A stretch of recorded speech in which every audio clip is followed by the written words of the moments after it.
That's what it'll be. Nothing to you, but it's something to me. Handsome as ever and cute as can be. You can watch us on YouTube and view it for free. Ay. This one time for the Twitch. This one time for the text.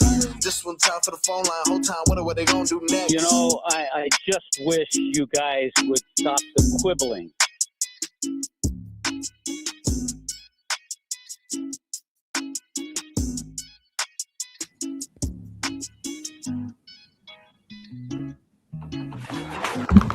Frog Boy Friday here on the Tobin and Leroy show.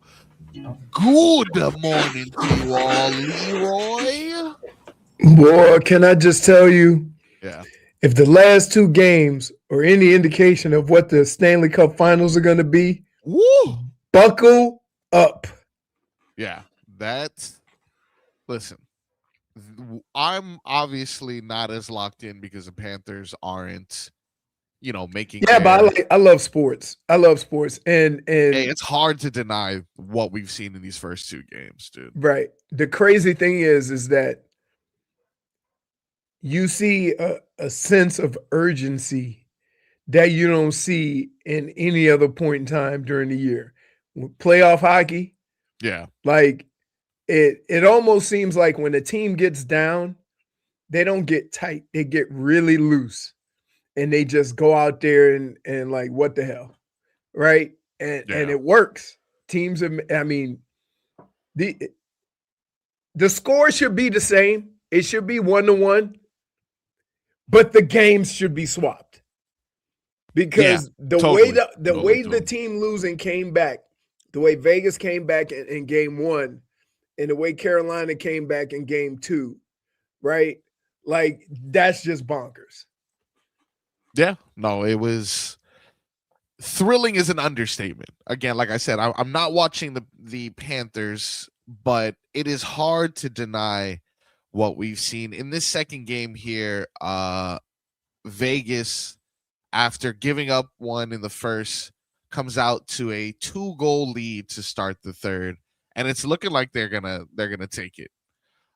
Carolina in 5 minutes puts up 3 goals and storms back, no pun intended there, but we got a controversial reverse call on look, I'm going to show you the photo, and I'm going to tell you that this was called a no goal. Now, they ruled essentially that the goalie interference was enough to reverse the call, but I can understand the next morning waking up as a Vegas fan like, what? I hate in sports, right? This happens in football a lot. And maybe it's because the extensive replays that we have, maybe it's because, we're able to see more than we were able to see a few years ago, right? That would have been called a goal no matter what. But let me tell you, even in football, when a guy makes a great catch, you don't tell me, you go, oh, we got to wait to see if it's really a catch. Oh, no. It almost takes away from the greatness of what's going on. That goal was amazing. Yeah. And now we're sitting on pins and needles, the announcers, the coaches, everybody's on the edge of their seat going, but was it goalie interference? Right? For as great as these last two games have been, I would hate that after the series is over, we go back to a moment like that. Yeah, for right? sure. That's what sucks because, conversely, if you remember, what was it? The Saints and the Rams or the Saints and the Vikings? Vikings. Where oh my goodness. Yeah, that was it wasn't even close. And we have all this technology to look at toe taps and catches and bringing it to the ground. Yeah. Yet you have something like that that's egregious. And sometimes we make sports more difficult than it is because instead of playing hockey, instead of playing football, instead of playing basketball, what ends up happening is when something happens, you immediately look to the officials, right? How many times, we see it all the time with fouls. We see it all the time with double draw. I saw one time where Wemby did a foxtrot into the paint, and I'm like, oh, we just letting that slide, right? Yeah. Like so I just want to enjoy sports. I want it to, whatever happens. I don't want it to be, let's go back to that call in the second period or the third period. Like it takes away from the excitement that has been the Stanley Cup Finals so far. Yeah. Now, luckily, had that been how the game ended, of course, that would have been a bigger story. But Vegas able to tie it up, send it into overtime, where Carolina was able to secure the victory and essentially steal game 2 after giving up game 1. It's Right. it's definitely been a back and forth. Vegas did what they needed to do, splitting on the road. Now you head back and attempt to defend home ice, but I always wonder, let me ask you this, Dan, you can chime in on this too.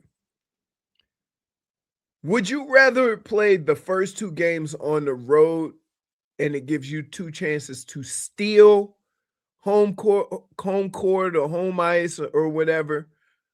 Or would you rather play at home and have to defend? Right? Because it almost seems like the first 2 games are going to end up being a split. Very rarely does the home team win both games, right?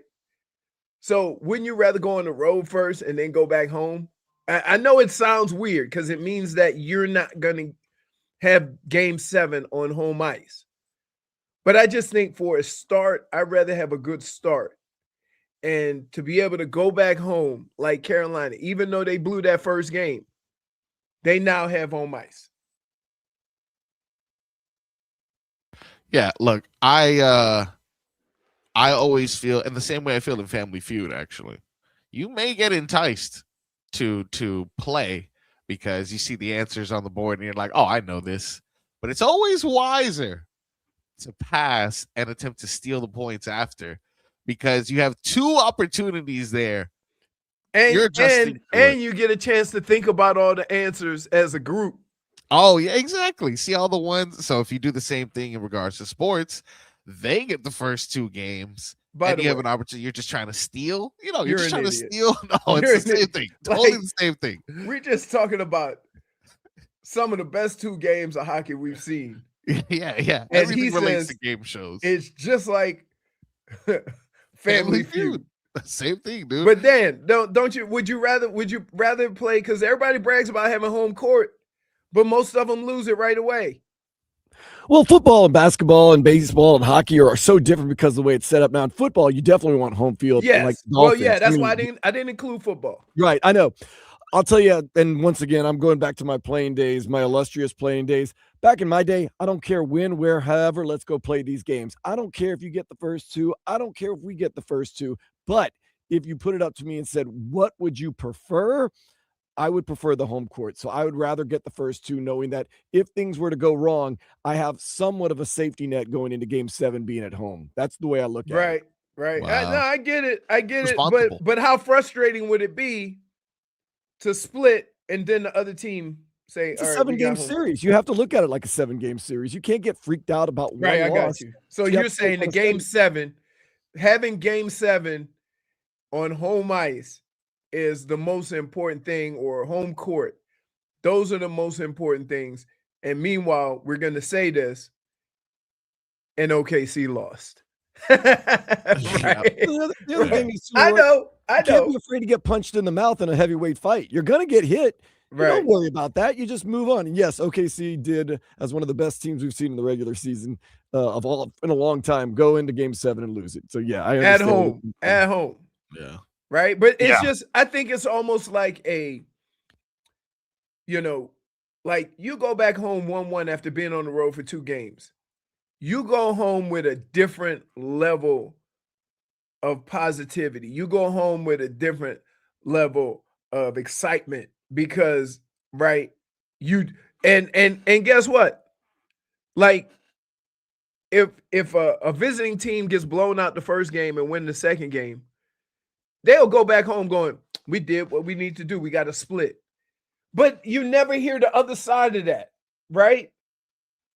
Like so it almost seems like when you play the first 2 games at home, you have more on the line than the team on the road because they playing free. Yeah, you're kind of in a lose-lose situation because if you win both games, you did exactly what you're supposed to do. And then it's Right. like, well, it's not a series until someone wins on the other person's court. While Right. the other team seems like they're playing a little more with house money because if they can get a win, then it's like, oh, they can't defend home Right. and they Right. flip the home court. So yeah, you're kind of playing a little bit in not a lose-lose situation, but a lose-draw situation. If you Right. are Isn't the- that crazy? You Yeah, fight it's all odd. year for home ice.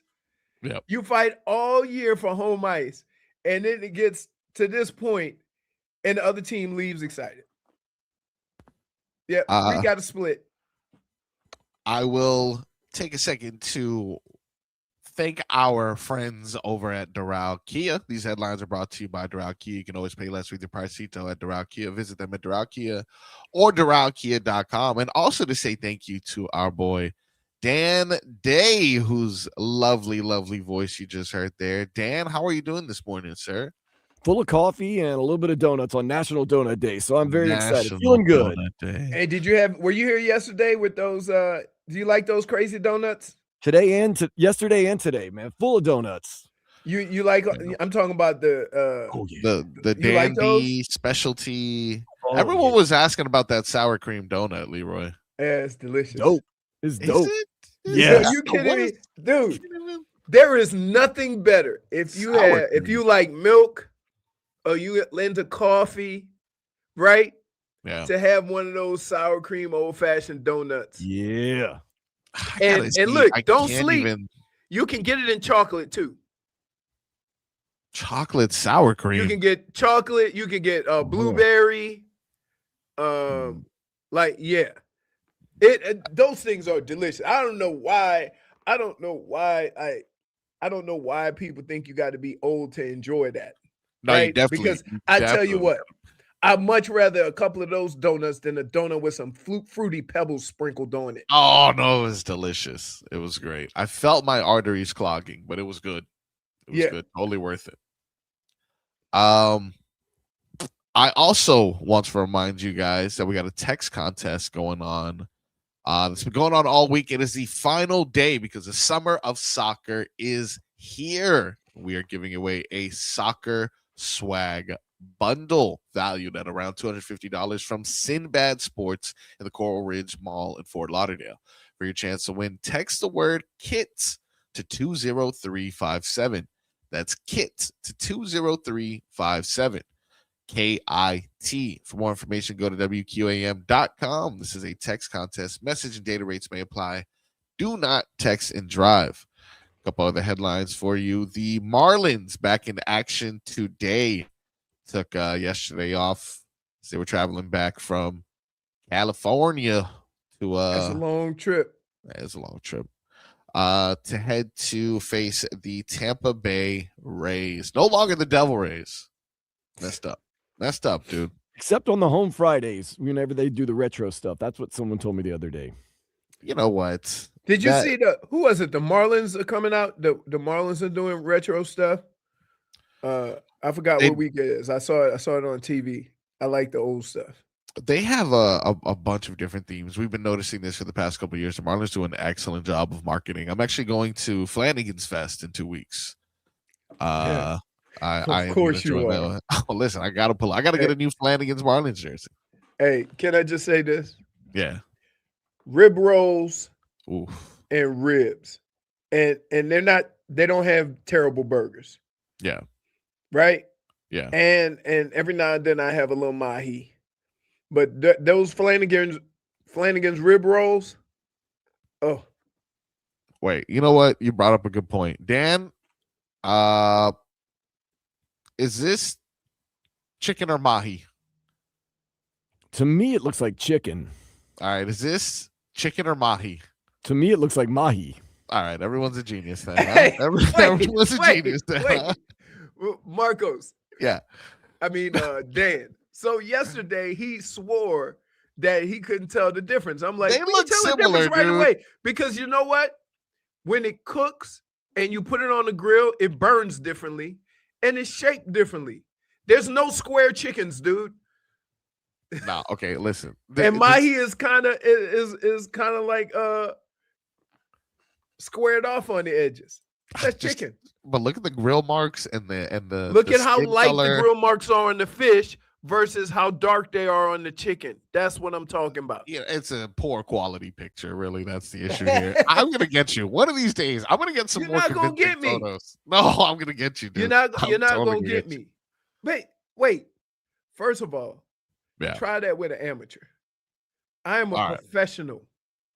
I am a fair. professional Well, eater. I don't eat meat, and I got that right.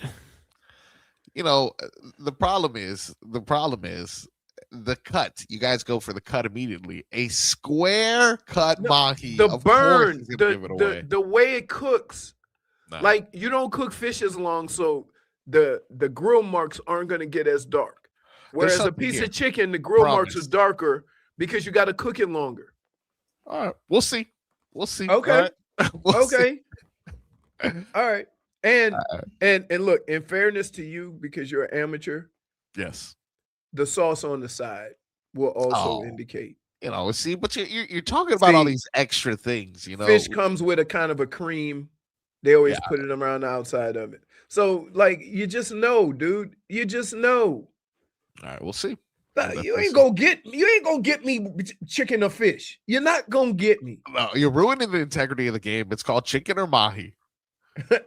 We're gonna take a break, and when we come back, we will look at game 2 of the NBA Finals. Yes, sir. That is tonight. So we will talk about it right here on the Tobin and Leroy Show.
Welcome back. Tobin Leroy show. Vibing here on a Tuesday. I'm sorry, Friday. Vibing. I'm on a Tuesday, clearly. Speaking of game 2 of the NBA Finals tonight, 8:30. I think this all centers around one person. Yes, it does. Jeremy Lin. Gotta slow him down. In games where Wemby plays with energy, San Yes. Antonio usually wins. Correct. In games where he looks kind of lethargic or just kind of bumbles up and down the court, Yeah. they don't. And in the last game, he looked like he was laboring. Correct. I can't explain he it. I probably don't know was. why. Oh, I but can. and what happens is and here's what drives me crazy. Yeah. People just look at the numbers. But when you watch that game, Correct. Wemby was moving very sluggishly up and down the court. Yeah, you And look at the so- box score, you're like, oh, he had a lot of points, a lot of rebounds. Good Right. game from Wemby. No, it wasn't a Wemby game though. Like Yeah. he only had one play where he just went through the lane and dunked.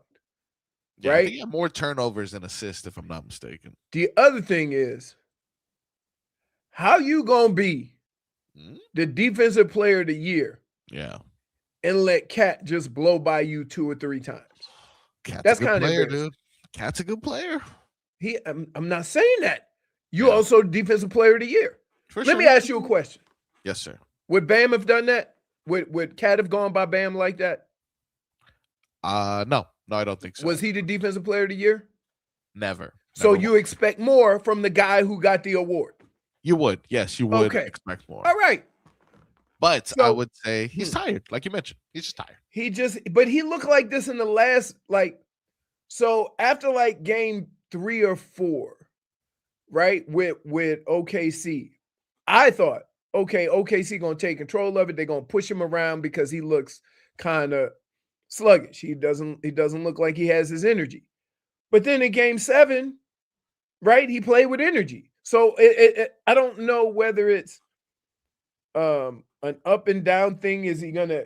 When you're a veteran, you learn how to pick your spots, right, to where you can have some level of intensity, but not all the time, right? A perfect example of that is being 40-plus-year-old LeBron. He got to pick his spots. We all understand that because he's over 40. But so I think one of the things that New York wanted to do, right? And one of the things that I don't know why San Antonio tried to do it too, because you helped. You were aiding and abetting, right? So New York wanted to run, so they can't get positioned down on defense, right? So they would run. Wemby would sluggishly go down there. The defense didn't get set. They crisscross applesauce, get everybody how they wanted. They put Cat on Wemby, right? Took him off the dribble. But then San Antonio would get the ball and run the other way. And I'm like, wait a minute. Why are we adding to your stars' issues? You see him lumbering. So you want to run too? So by the time it got to the end of the game, when he was taking a knee, you ever seen a basketball player take a knee on the basketball court? Right. Nope. No, it was exhausted. Right. It was exhausted. So I don't know how you fix that, because this is a every other day thing, right? They're gonna get 2 days after this game. You've been playing basketball for 6 months. I don't know how you get energy at this point. So I'm concerned, but again, I was concerned before. And he found some energy in that OKC series. So we'll see. But right now, I think I would like to say, everybody thinks that Mike Brown is out coaching the San Antonio coach. But I don't know. Sometimes you could have a good plan, but your guys just can't execute it, right? And I don't know why. I can't tell you why. Just because a guy is big, don't mean he got to guard the other big. And to have Wemby on Cat, it is. I think that was a bad move. I think the Spurs are just identifying where they're lacking. You know, they have a good youthful lineup. They have an alien, and I guess they're saying that they need someone else to take some of that defensive responsibility off of them. They do, and the other problem is that Wemby is best served and does the best job for San Antonio when he's around the paint. Why is he up with Cat at the 3-point line is crazy to me. So we'll see. We'll definitely see. Because it's bonkers. Leader Four said, "How about Gabriel crying in Cleveland practice?" Because that's not even what happened. So Dan, let me tell you this crazy story. Because I've gone to new teams, right? And I've had conversations. My boy Harold, we were roommates. He had 33 when I went to Minnesota, right? He said, "Hey, want to work something out?" I looked at him and I said, "The number don't make the player make the number." Went on my way, got a different number, right? We ain't negotiating. Like, ain't nobody gonna care about that 33, right? Guess what? 44, right? Chuck Muncie. I was excited, right? I mean, Chuck Foreman, sorry. Chuck Muncie was with us. So I was excited. So what happens here with Gabriel? They asked him about the number, and he said, "Jared Verse, you know, we had some preliminary talks, or I thought he was going to come talk to me and work something out where he could get the number, and he just wore it to practice." So yeah, I think he has inside information on the future of Dylan Gabriel. No, he Rasputin the situation. He said, "You got number 8." He said, "You got number 8. You don't now." So there's only one thing Dylan Gabriel can do, right? What's that? Has to fight him. No, You can't be punked. If you're going to be the quarterback of the team and you get punked, you know it's crazy. Nobody give you no respect for the new guy coming and taking your number. Whether you win or lose the fight, you fight him. Sorry, it's what you got to do. You know what's crazy? What's crazy is that you could do like in Major League when old boy wouldn't leave the first base. Dorn, go take one for the team, right? I just wait. What if he just keep wearing 8? They both just wearing 8. I mean, it is mini camp or OTAs. So yeah, it don't matter now. World. It don't matter now. I would actually find the last time Jared Verse wore a number that was an 8 and then start wearing that. Like, let's say he wore 93 in college. Now I'm going to show up in 93. And you know what? You can't do it because if you change your number, you giving in. So you might as well get any number. I'm not changing my number. I'm stealing his number from when he was a child. You should do, you could do that during the summer. What? Right? Just your numbers? Just go get his old number. Nah, Dylan Gabriel can't do no silly stuff with that, man. You got to put your foot down. If you want to be quarterback and a leader of this team. Wait. But still, you got to fight. The Browns traded for Jared Verse. Let me ask you a question. If Dylan Gabriel made a stink and said that was my number with Jared Verse, right? You know what's going to happen? The Browns going to go down and give him number 9 and say, "Here you go." They're going to give Dylan Gabriel because they're going to go through all the stuff. 1, this your second year. 2, you probably won't even be playing. I mean, it's not like Jared Verse is like a veteran in the league. What, he's been 3 years or something like that? That's a veteran. I mean, it's more veteran than Gabriel. That's it. That's all you need. You said the phrase. Yeah, more veteran. There you go.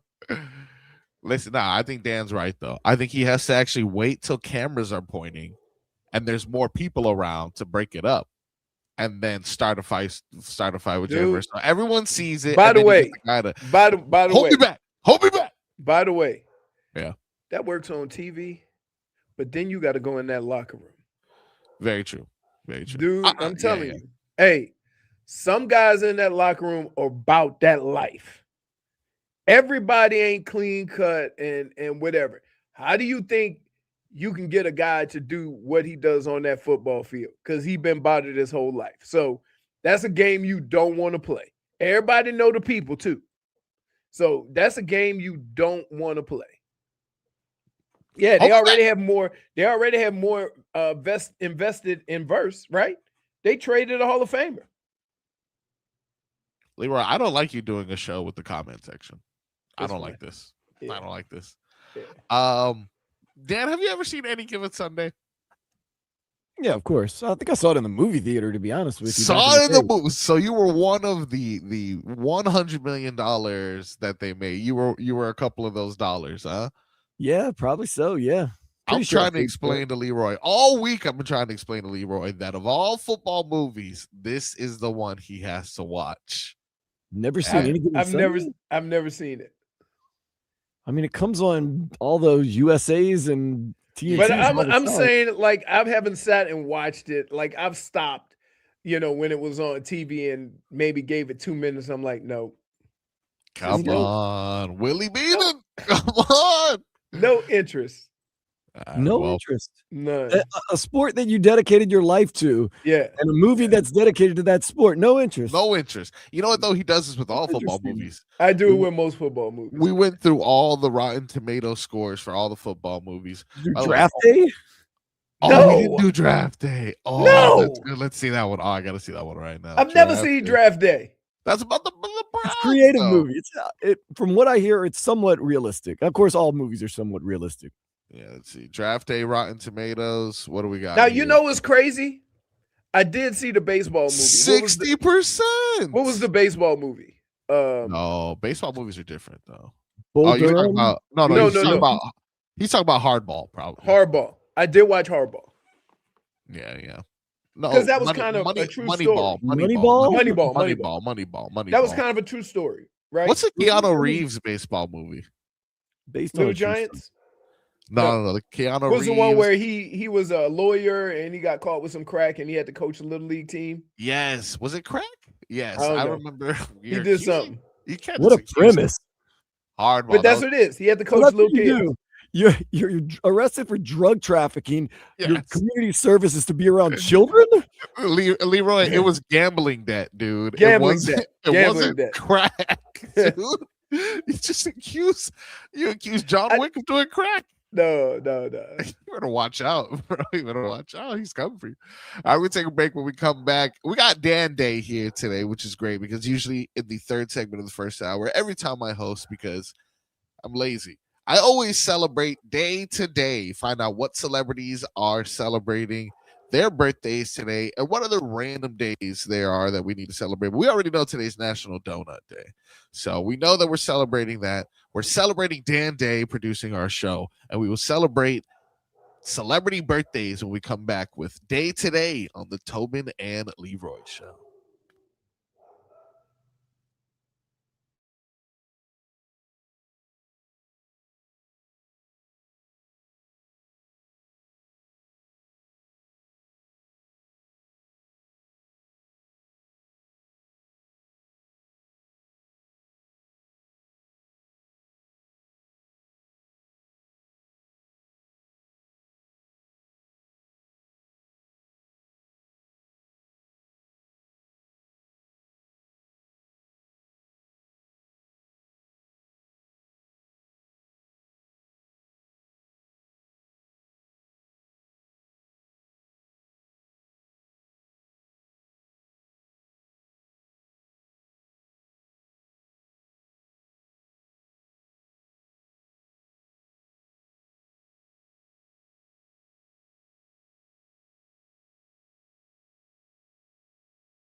Welcome back, ladies and gentlemen, to the Tobin and Leroy Show. Dan Day here, controlling things, keeping the vibes high on a lovely, lovely Friday. I see you staring out the window, Leroy. Do you think you can give me a weather report? I brought to sure you by can. Tornado Roofing and Contracting, helping homeowners stay safe this storm season. Visit tornadoroofing.com for a free roof and window estimate. My dog, one of my dogs was trying to jump the fence and go get the lawn guy next door. So, Man, you That's what actually the- have those. I always see the mailmen that are scared of the dogs, the lawn people that are scared of the dog. It's your dogs they're scared of. no, It's they not don't that do they're- nothing. I was gonna say it's not that they're gonna bite, because he's just gonna, honestly, Zeus is just gonna want to play fetch, to be Right. honest. But they're still scary. They do bark at him, right? Right now it's mostly cloudy. Winds have picked up, so I'm gonna say winds are 10 to 15 miles an hour, maybe gusting a little bit higher. It has been a tad bit cooler, although the humidity has been higher. So I'm gonna say it's about 83, 84 degrees with the humidity around the same. So it says it's not supposed to rain, but I'm looking out there, folks. I would always be prepared for a passing shower.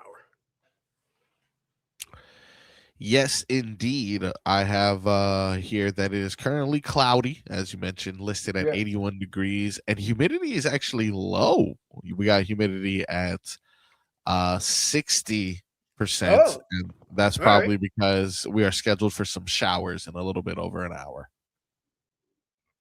So keep that in mind. If you will be running errands in the next hour and a half, prepare for some rain.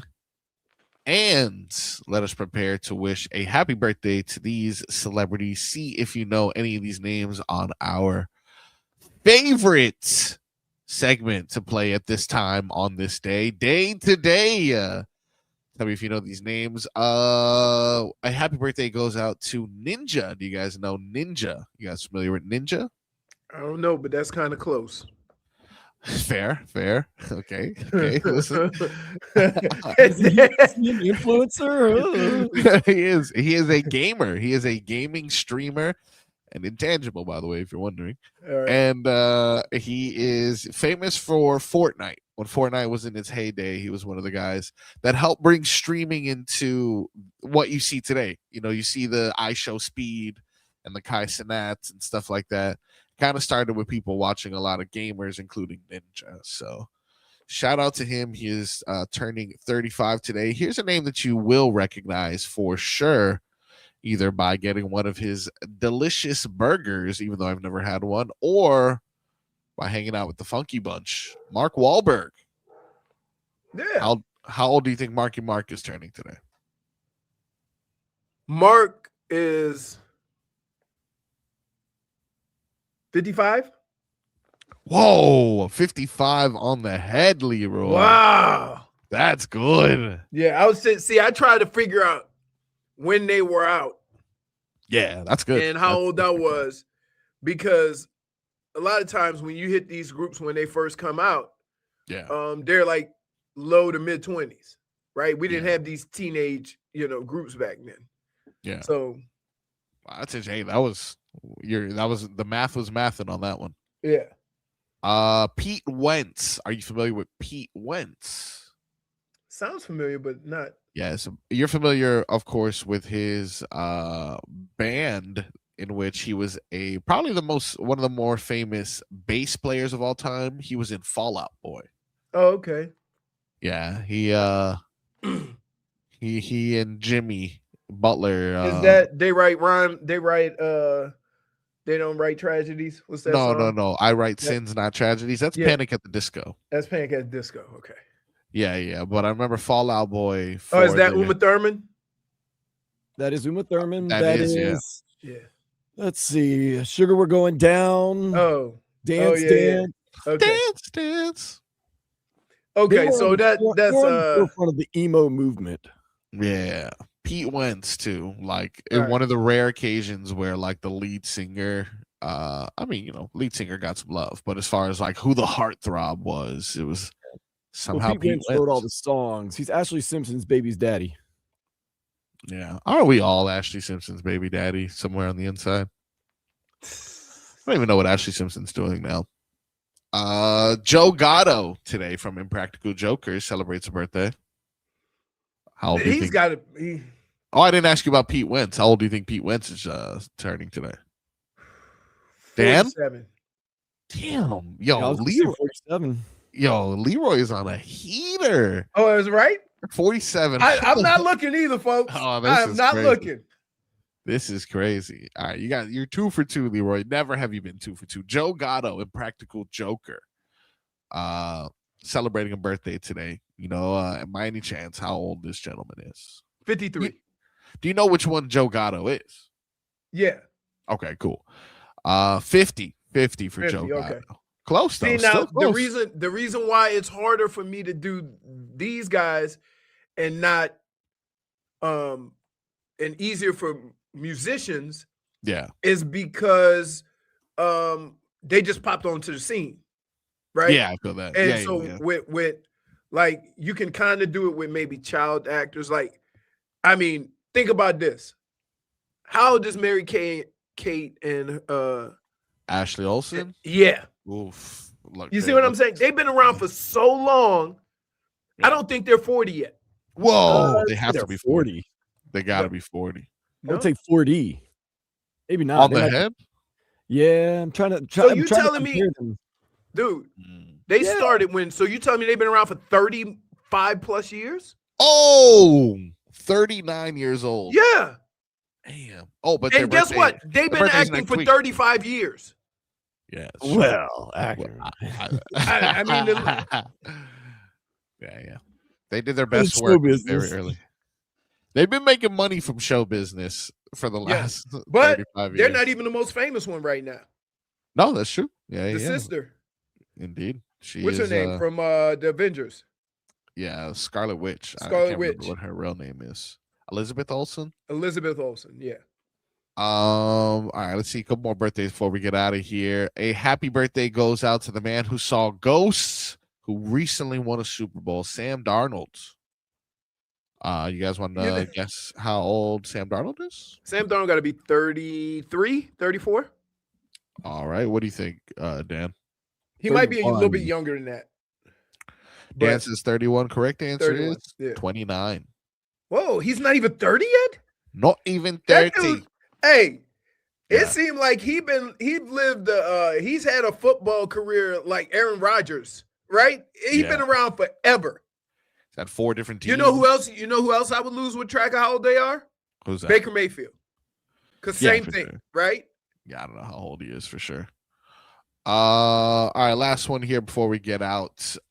Brian McKnight. Ooh. Yes. The crooner.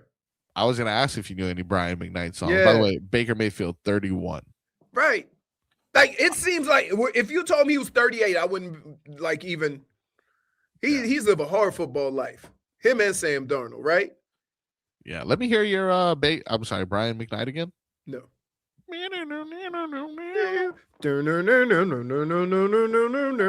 That's good. That sounds Yeah. exactly like him. Sounds just like Weird. he's got to be.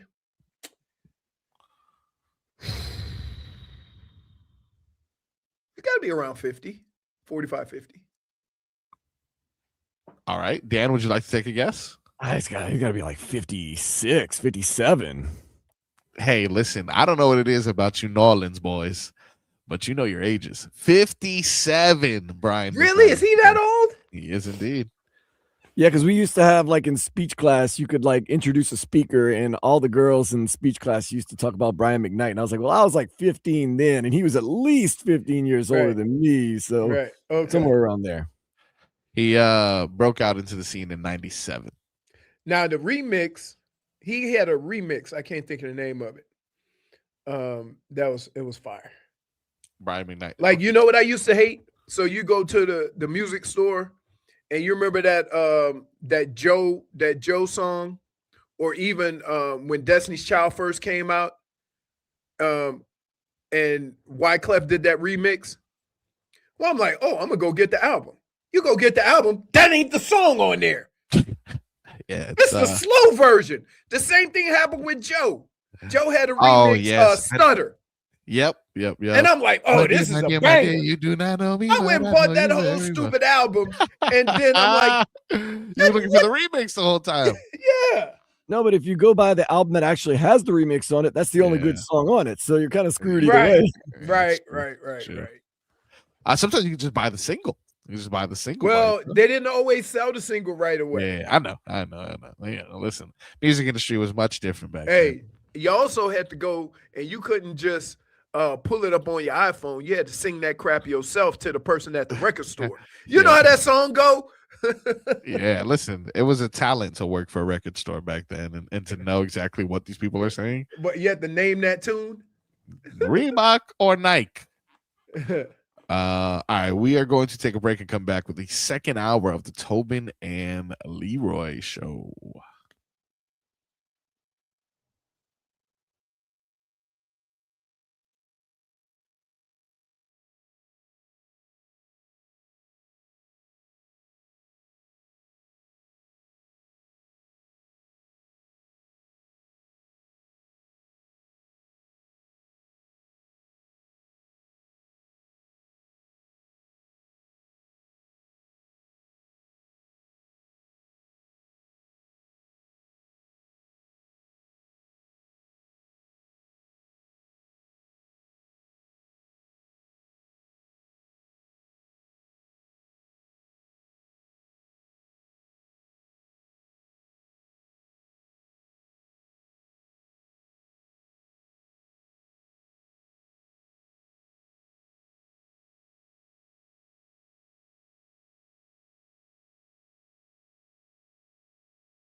Welcome back, ladies and gentlemen.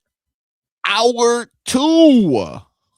Tobin and Leroy show. We are snapping our fingers and doing our step on this lovely Frog Boy Friday. Tobin out, but will be returning next week. J-Fig out, will be returning next week. In the meantime, you got me, you got Leroy, you got Dan Day. It is going to be a beautiful, beautiful Friday if you stick with us right here for the remainder of the show. Let's hop right into some headlines that are brought to you by our friends at Doral Kia. You always pay less with the price detail at Doral Kia. You can visit them at Doral Kia or DoralKia.com. Yesterday, an epic game 2 of the Stanley Cup final had the Carolina Hurricanes storming back after giving up game 1 to Vegas, this time on the other side of an epic historic comeback. 3 goals in 5 minutes in the third period to take the lead. Vegas tied it. Controversial call. Overtime thriller. Carolina wins it. Some of the loudest I've ever heard a hockey arena, and it truly is shaping up to be an amazing series. We've been there. Game 2 of the NBA Finals tonight. Knicks Spurs. I got some statistics. You guys want to hear some statistics about game 2? Sure. Let me tell you, for San Antonio specifically, this game is important because while no team has won the finals after dropping games 1 and 2 at home. I was getting ready to say at home. That seems at home. Teams that split the first 2 games in their own building have a 28-12 record all time. So 70% of the time they win. That's another reason why I asked Dan, because I kind of read something about that. And we put so much importance on having game 7 on the home floor. How often does a series go to game 7? It's rare. I'm assuming it's rare. Right. So if I'm thinking that way, right, I want as many games as I can at home before I even get to that point. Right. Well, so now we're going to play, before we get to game 7, we're going to play 3 games in Carolina, and they have it's a 1-1 tie. Yeah, basketball does 2-2-1-1-1, right? Yeah, they used to do 2-3-2.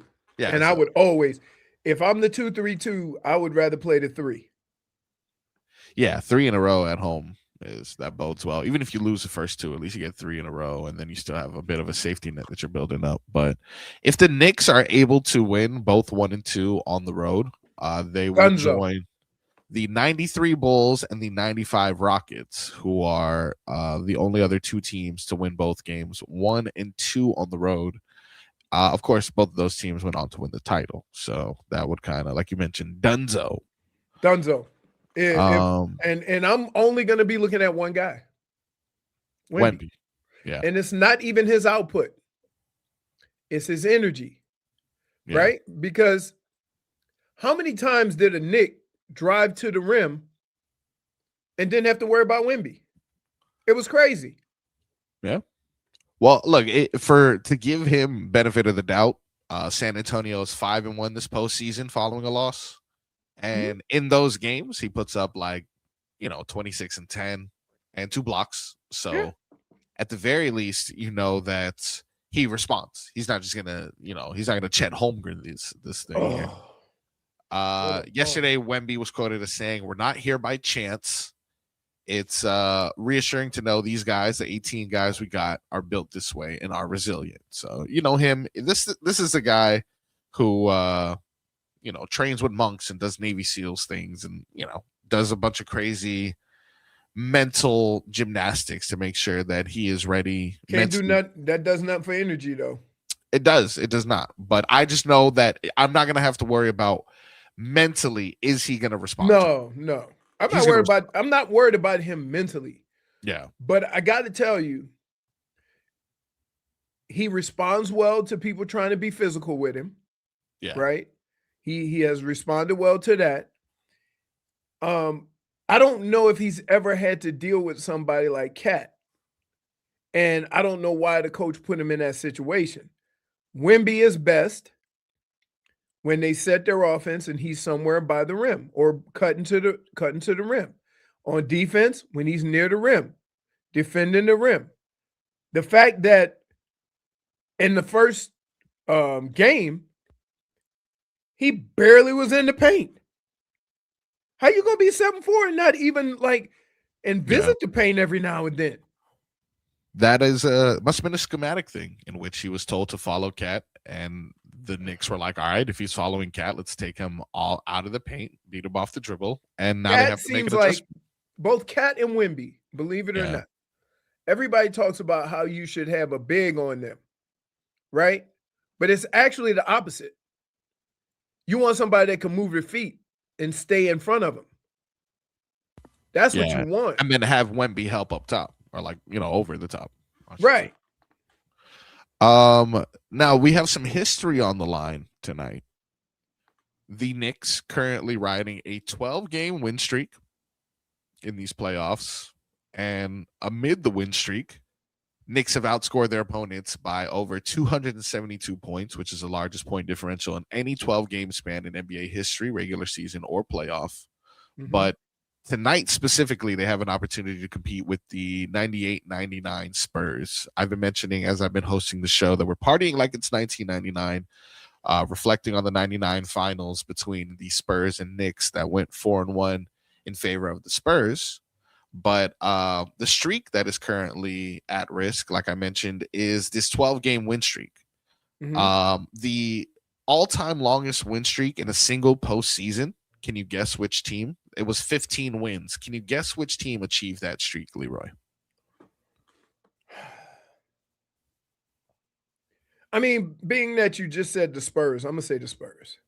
Fair. The Spurs were close. They were in where the Knicks are right now in second place. The 98-99 Spurs had 12 wins in a single postseason on their way to securing the victory. So and the Knicks have 12 right now. So now I either got to go Bulls or Lakers.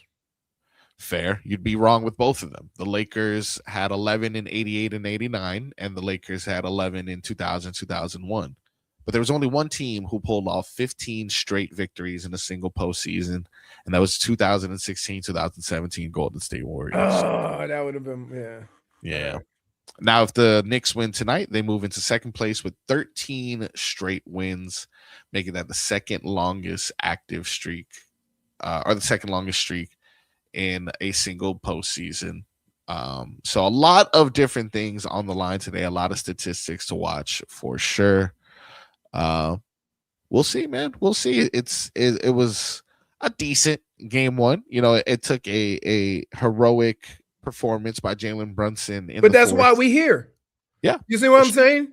We here because of those heroic moments that we've seen during the playoffs, during the season, by these two teams.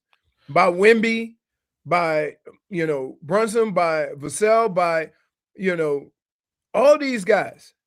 So do you remember, speaking of heroic performances, do you remember last year, I believe on this date, the heroic performance that helped the Indiana Pacers beat the Thunder in game one of the NBA Finals? That was when Tyrese Halliburton had that game-winning jump shot with it was 0.3 seconds left. When it bounced crazy? Yeah. It was crazy. I call that the Kawhi. Yeah. Kawhi shot that Kawhi ball from the side. Yeah, from the side, it bounced. I love that he was able to crouch down too, and you see the photo of everyone just watching the ball. Yeah, that's gonna be an epic one for sure. But yeah, last year on this day, Tyrese Halliburton hit that crazy shot against OKC that bounced in and ended up. And then he got hurt. Yeah. And hey man, he's not doing great. He is He is definitely going through it, and we all obviously wish him a speedy recovery. But to see He took the whole year off, so he should be okay.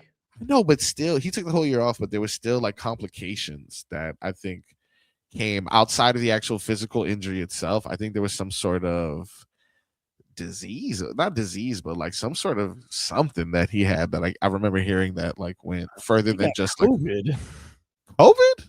I think he got COVID. That was it. I felt like it was like something that was I don't know. it. I know COVID's bad. Don't get me wrong, but I think it was like I don't know. I remember feeling like, damn, that sucks. Like all the things are lining up against him. But anyway, more headlines for you here. The Marlins are back in action today after sweeping the Nationals. Have an opportunity to face the Tampa Bay only on what is it, Fridays, Dan, or Sundays? Which do they do the Devil Rays? Sunday. Oh, no. Yeah, but that's when they're at home. So yeah. Oh, okay. So screw them. All right, the normal Tampa Bay Rays. Those losers are in town. All right. Terry Halliburton had shingles. Shingles. There you go. Okay. Jeez, Yeah. wait. Yeah, see. Shingles as a young person? That's what I'm As long as you have saying. chickenpox at some point in your life. That's an adult. That's basically shingles is basically adult chickenpox. Yeah. You know, when you was a kid and you saw one of your friends come to school with all that calamine lotion on them, stay away. Oh yeah. You knew you were about to take a week off from school. Yeah. Never had chickenpox. You guys had chickenpox? Yeah. I remember they used to do these well, not that I remember because I've never been one, but I have seen that they used to do chickenpox parties. Like if you got chickenpox, you then like had other friends with kids and they were like, oh, okay, well, I want to get this over with. I'm gonna bring my kids over and purposely get them chickenpox. All right, Leroy, look, you're looking at me a crazy way. I didn't do this. We got one word for people who did this. Intangible. Dude. A chicken pot party. You never been to a chicken. I'm more of a chicken pot pie kind of guy. Yeah, that's what I'm getting. Like, is that crazy? Yeah, man. Chicken pox party. What's wrong with y'all? I don't know. Listen, I don't have chicken My pox. wife asked me yesterday. Yeah. To break down intangible versus tangible. Why do y'all always use that? So I broke it down for her. Yeah, good. You like listen, there's like a Key and Peele sketch that really sums it up where they're comparing white players and black players and like for the black players they're like, oh, athlete, jump out of the gym. Right, but that's where it started. For sure. That's where it started. Because I asked Tobin, I said, can a black guy be an intangible? Can he do intangible stuff? We never even the announcers. Every time you say he does all the intangibles, you look out, it's a white guy. Yeah. Oh, so I didn't make this rule up. Sneaky quick, sneaky fast. What race is that? Sneaky fast is never no. It's always like a Julian Edelman who's sneaky Bruce fast. Bowen. Bruce Bowen. Listen. I would say Braxton Berrios, sneaky fast. You gotta watch out for that guy. You gotta watch out for him. Anyway, now wasn't that the DB, the cornerback for the Dolphins? Oh, Ethan Bonner. Ethan Bonner. He's fast. No, he's fast for sure. Yeah. But then but you always hear, and then you know what his nickname is always gonna be? What? White Lightning. Yeah. For sure. And if he was good at basketball, he'd be white chocolate. Yeah, there's just unfortunately there's no. Every time I played basketball on a basketball court where I was from, I'm Carlos Arroyo. Intangibles for tangibles is 3-and-D guy. Oh yeah, hey, that's Bruce Bowen. That's Bruce Bowen, right? Did you tell her about intangibles? Yeah, I told her why we use the tangibles versus intangibles because she didn't. She said, "I always hear you saying that. I find myself saying that, like I always." When she cooks something, I'm like, this some more intangibles BS right here. Now that I've said the word so much, I can imagine someone who's not tied into like the sports world just hearing that word. Like, what the hell are they even talking about? Right. Look, I don't have chicken pox, but I am itching to hear more from our boy Aura and everyone at A&T. Listen, Aura is our guy, and he's got a nice thing going for the best dry cleaner in South Florida. You got to use our friends over at A&T. Ours, our guy. You can give him a call anytime. 954-610-9383. 954-610-9383. They've been around for 40 years and their family owned the run. So they can do same day sewing. They have a seamstress on site. It's family. It's ours mother. She's going to give you that care. You know what? This summer, weddings. I know somebody in your family is getting married. You got a formal wear. You got to get it fitting right. They service all of South Florida. Dade, Broward, Southern Palm Beach. They can pick up and drop off your orders. He's got vans all over South Florida. And he's a fan of the show. He wants to take care of our audience. So if you mention Tobin and Leroy, you get 25% off your order. 25%. Save some money. Times are tough. You got to pinch wherever you can. Just give him a call at any time. 954-610-9383. And once you use A&T dry cleaners, you'll never launder your own clothes again.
Hey, man.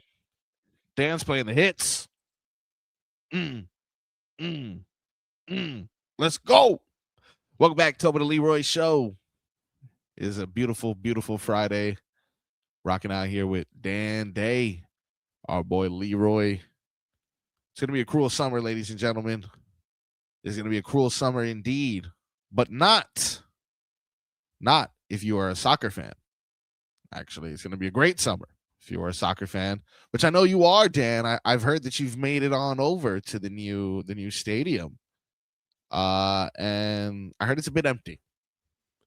New stadium. New stadium. Yes, indeed. It's packed with people. Yes, it is. The infrastructure is still a little bit empty. Still working on it. But that is okay. Like, just get it up. Just get it up. We'll figure out the rest. And now they're figuring out the rest. Yeah, that's fine. Story of my life. Exactly. There are some new rules though for the FIFA World Cup. Dan, are you familiar with these new rules?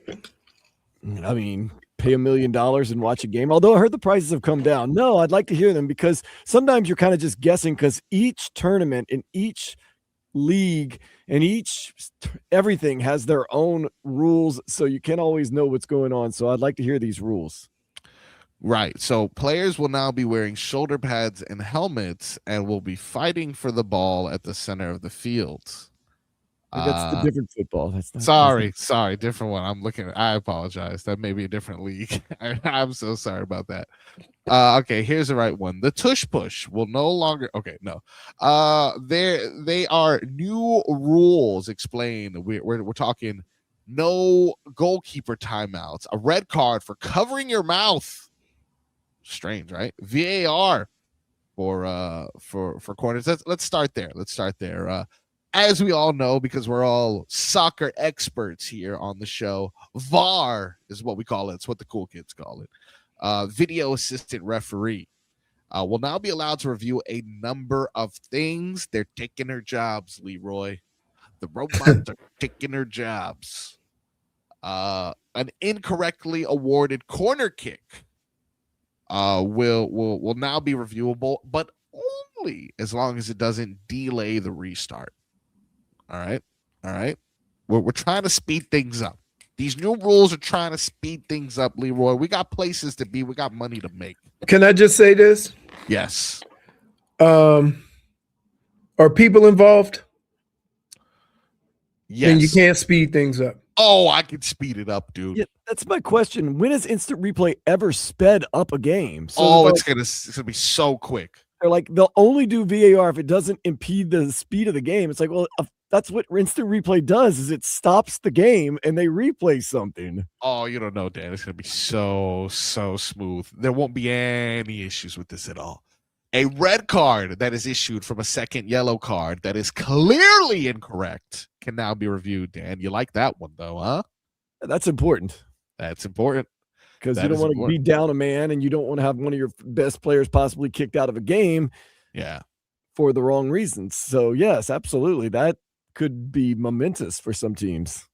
Now, what about this one? You ever seen this in basketball? You'll see like someone commit a foul, but you know, like that this is a guy who only gets a couple minutes. So even though it was on the star player, this scrub player will raise his hand like, it was me, guys, it was me. Yeah, they do that in basketball.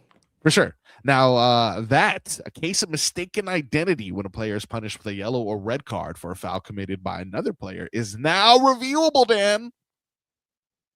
That's good. That's good. I mean, like most of these rules are designed to get things right. Yeah. All right. Well, I'm gonna try things now, Dan. There is no dump button for what I'm about to do, so get ready to cover your webcam. All right. See if you can read my lips. You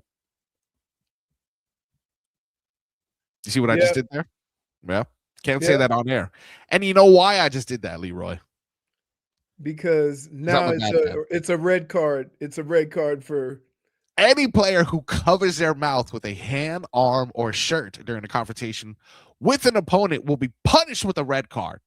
You know why? You know why they're doing that, right? Why is that, Dan? The racist things that the guys yell. Oh, And then they cover it up by, there's a language barrier. No, they know. And it's whoa. not just racist. It's also, how do you call it? Sexual orientated too. Yeah. Ah, nice. Yeah, see, me personally, I appreciate that because if we're gonna get a little trash talk, I'm trying to get my money's worth. I gotta see this. I want to be able to see. Dude. Did you see what he just said? Can I? I'm tired of the LeBron. Can I just tell you? How can I tell if I'm cursing you out if I talk like this? You know what the difference between that and football is? What's that? Somebody say the wrong thing, they're gonna have to deal with them hands. Yeah, or coming down the middle. It's a Right. very, very physical sport. Although, I have seen some crazy clips in which soccer can get. Like, I've seen someone dig some cleats into a thigh and the thigh open up. It's nasty. It can get nasty for sure. But hopefully it won't lead to that because these rules and regulations. Because we know, Leroy, when sports do new rules and regulations, they always work. So this is going to go smooth. I think they're changing the rules to try as much as they can to make the game fair. Fair and fast, including 10-second substitutions. Some players have 10 seconds to leave the field at the nearest point of exit. Oh my God. It's no lie. When there's a substitution, it's almost forever. like it's we might as well go to TV timeout like a pitcher change. Yeah, no, it is. It does take long. So now they got 10 seconds. If they don't, then the player due to come on must wait at least 1 minute until the next stoppage in play and are waved on by the referee. That means that their team must play with 10 men until they arrive. That's crazy. You're losing out on a guy if you don't do the substitution within the 10-second window. It's actually a well thought out rule. I give them credit. Give FIFA a little bit of credit on that one right there. Dan, I will. I have been saying it. These are great rules. That one is. The other one, it wasn't bad. The mistaken identity for the VAR wasn't bad to avoid racism, to keep the mouth uncovered.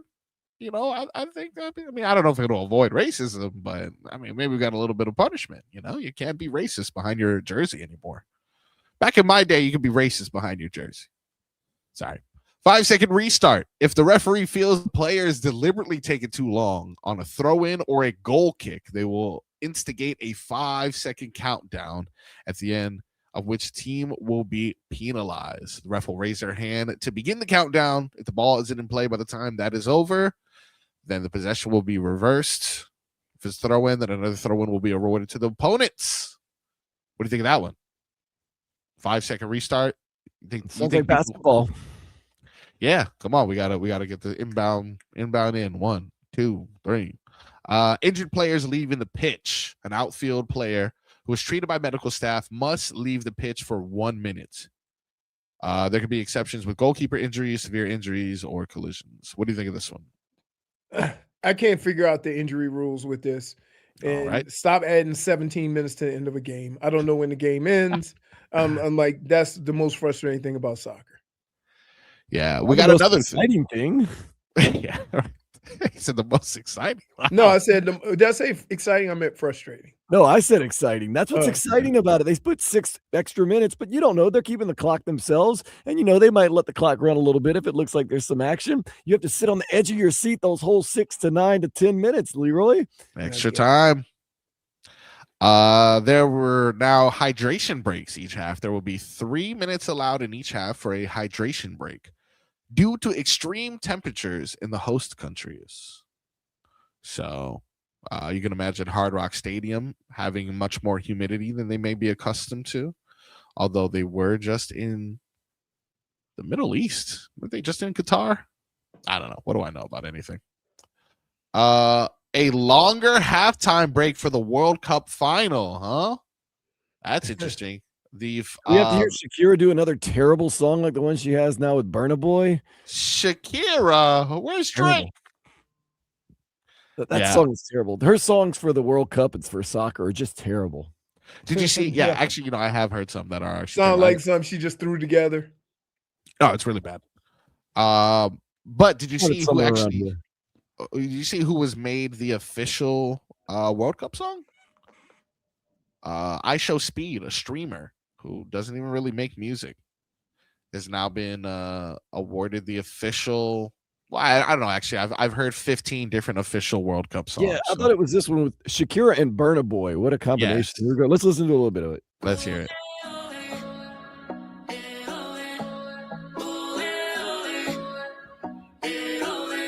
You from the day you were born here in this place. You belong. Oh, Yeah, AI wrote that. What is this? What is this? it really does. Is that true? It sounds like It it. sounds like it, dude. Yeah. Oh no, I'm sorry. It's not the official song. It's added to the official album. I Show Speed's viral champion song, officially added to the FIFA World Cup 2026 album. This is very strange. This is a very strange thing that they're doing here. Like, I understand that it's a global tournament, so we're getting a lot of different nations, and one thing that could connect multiple nations that speak multiple languages in the same way sport does is music. So I understand the idea of attempting to market this product via music, but there is a bunch of garbage music coming out for this damn World Cup, dude. I have not heard anything that I'm like, oh, thank God. And You 'cause think they went Timu? I know they went AI, dude.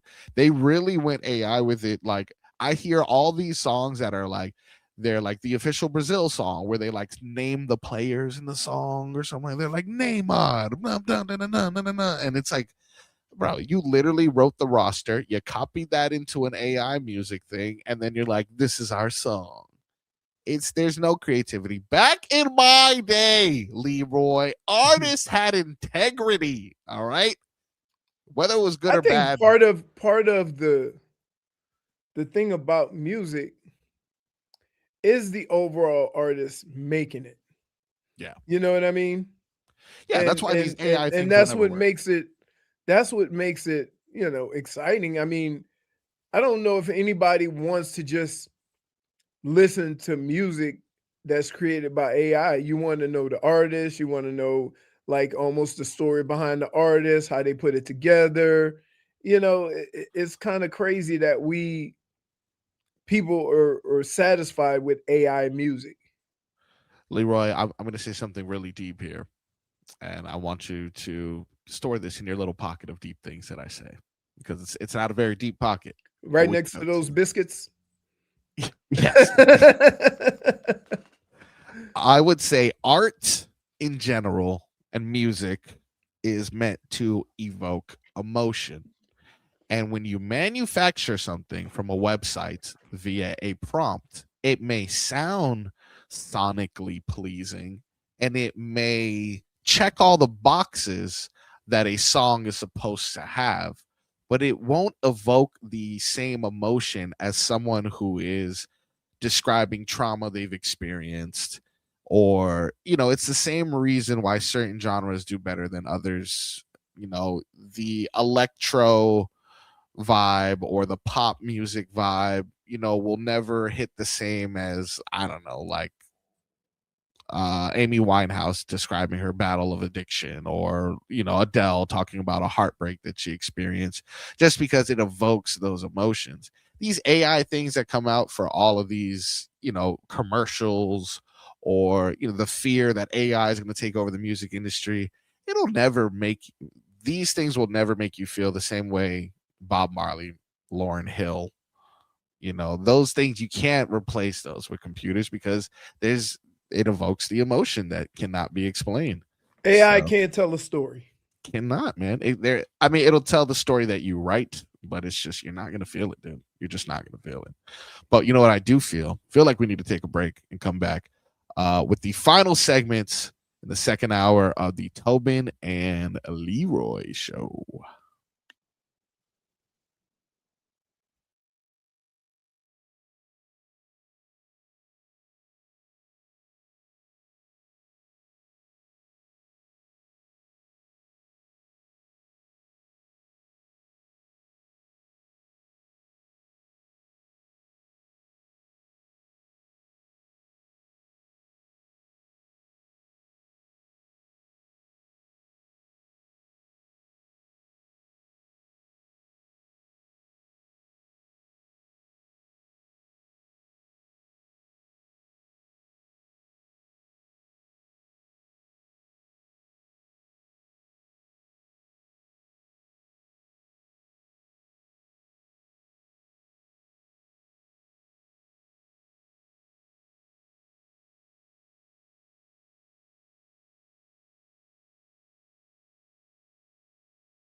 Welcome back, ladies and gentlemen, to the Tobin and Leroy show. Dan Day here, setting the vibes, playing a little reggae. If you like reggae, if you like dancehall, if you like soca, you like compa, then come out to the Miami Improv. Your boy doing another Caribbean brunch. We did it in Fort Lauderdale, sold the place out. We're doing it again in Miami. Only a couple tickets left. Please head over to miamiimprov.com. I don't know if I can do that. I'm not sure if I'm allowed to do that because it's not our site. But hey, this is not a contest that has anything to do with Odyssey. This is me just utilizing a platform potentially illegally. Now, let's get into this story here. Leroy, did you see the game one NBA Finals had well, I can't call him a streaker, but a court stormer. Did you see that by any chance? I did. Try to take a selfie. Yes, this is the angle that has since been released of his selfie with Wembanyama. Here it is. Storms there through, makes it on court. Yeah, and as you can see, he doesn't even get him on the because he's too short. Wemby's too tall, dude. Wemby is too tall. Does not make it. But here's some images of him getting escorted out. Seems very happy. And also right here, as you can see, him getting the selfie video. Now, you know why that wouldn't happen in football, right? Well, I mean, this specifically, well, one, because I've seen football players, they actually will discipline a fan. You saw this most recent one, the Super Bowl. You saw the shirtless guy that ran on the field. Oh, he was dodging those security guards as soon as a player decided. I heard he had a wager. Yeah, of course. Yeah, I mean, he doubled down, and is there going to be a streaker? And he put it into his own hands. And he also advertised his website on his back, so. I mean, it's a good, if you think about it, look, if you take into account court cost, bail, whatever the case may be, I'm not sure necessarily. He should have bet a lot, actually. He should have bet a lot because it's going to cost him a lot to get out of there. And actually, this guy is facing some charges too. Now, as you can see from the picture, he is pretty young, but he is facing criminal charges for the selfie. He was arrested on 2 charges in connection with Wednesday night's stunt. Intentionally breached court security personnel, intentionally disrupting a lawful gathering through physical interference. Oh, I got some news. And you provided your own evidence to the court. Yeah, you provided your own evidence, but if anyone who sees that and they're kind of like, oh, all right, well, same old same, whatever. Kids will be kids. Annoying, stupid. Buffalo Wild Wings saw that and said, you know what? Let's give this guy free food. Internet, help us find the banned fan. He can watch the rest of the finals at B-Dubs on us. Now, the internet reacted to that, shaming Buffalo Wild Wings for what they were doing, for praising someone who committed a crime, essentially, did such an attention-seeking act.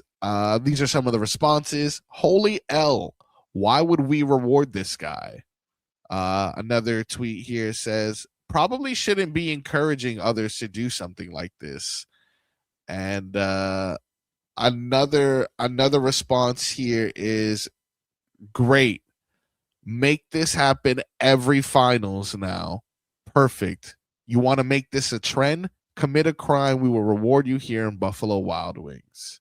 What do you guys think of Buffalo Wild Wings rewarding this fan by offering to pay for their meals for the rest of the finals? That means he's got to go there, right? Oh, 100%. I'm cashing that. If I'm him. And everybody else there is going to trash him. Yeah, but I got a free. You want to be in public for that? For some free food? Clearly this kid does, because I mean he literally was screaming the word attention as he held on to Wembanyama. I got some more important news. Well, let's get to it. at the start of next hour. We're going to take a break and come back with Leroy's important news right here on the Tobin and Leroy Show.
Welcome back.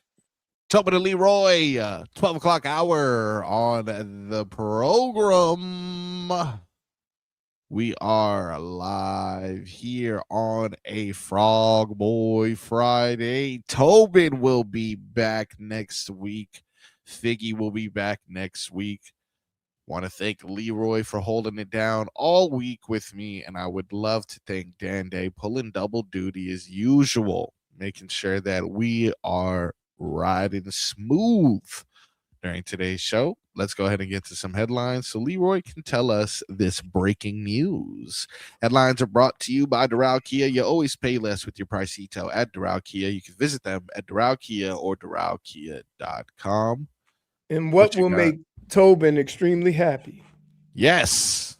Terry Rozier will forfeit most of his $26.6 million deal. That is right. But you know what he wants? He wants either that money back or a pick back. He wants the pick. He don't care about the money. I'll take a little money, though. You know, that always helps. But how does that work towards the cap? That's a good point. That's a good point. It does not. You just get 26. You just don't have to pay $26 million because I'm doubting they sent him the money and now they're asking it for it back, you know? Yeah. Hey, you're going to have to Venmo that back to me, sir. I have a hard time believing. Yes. I have a hard time believing that somebody didn't know that these allegations or charges were coming. You see what I'm saying?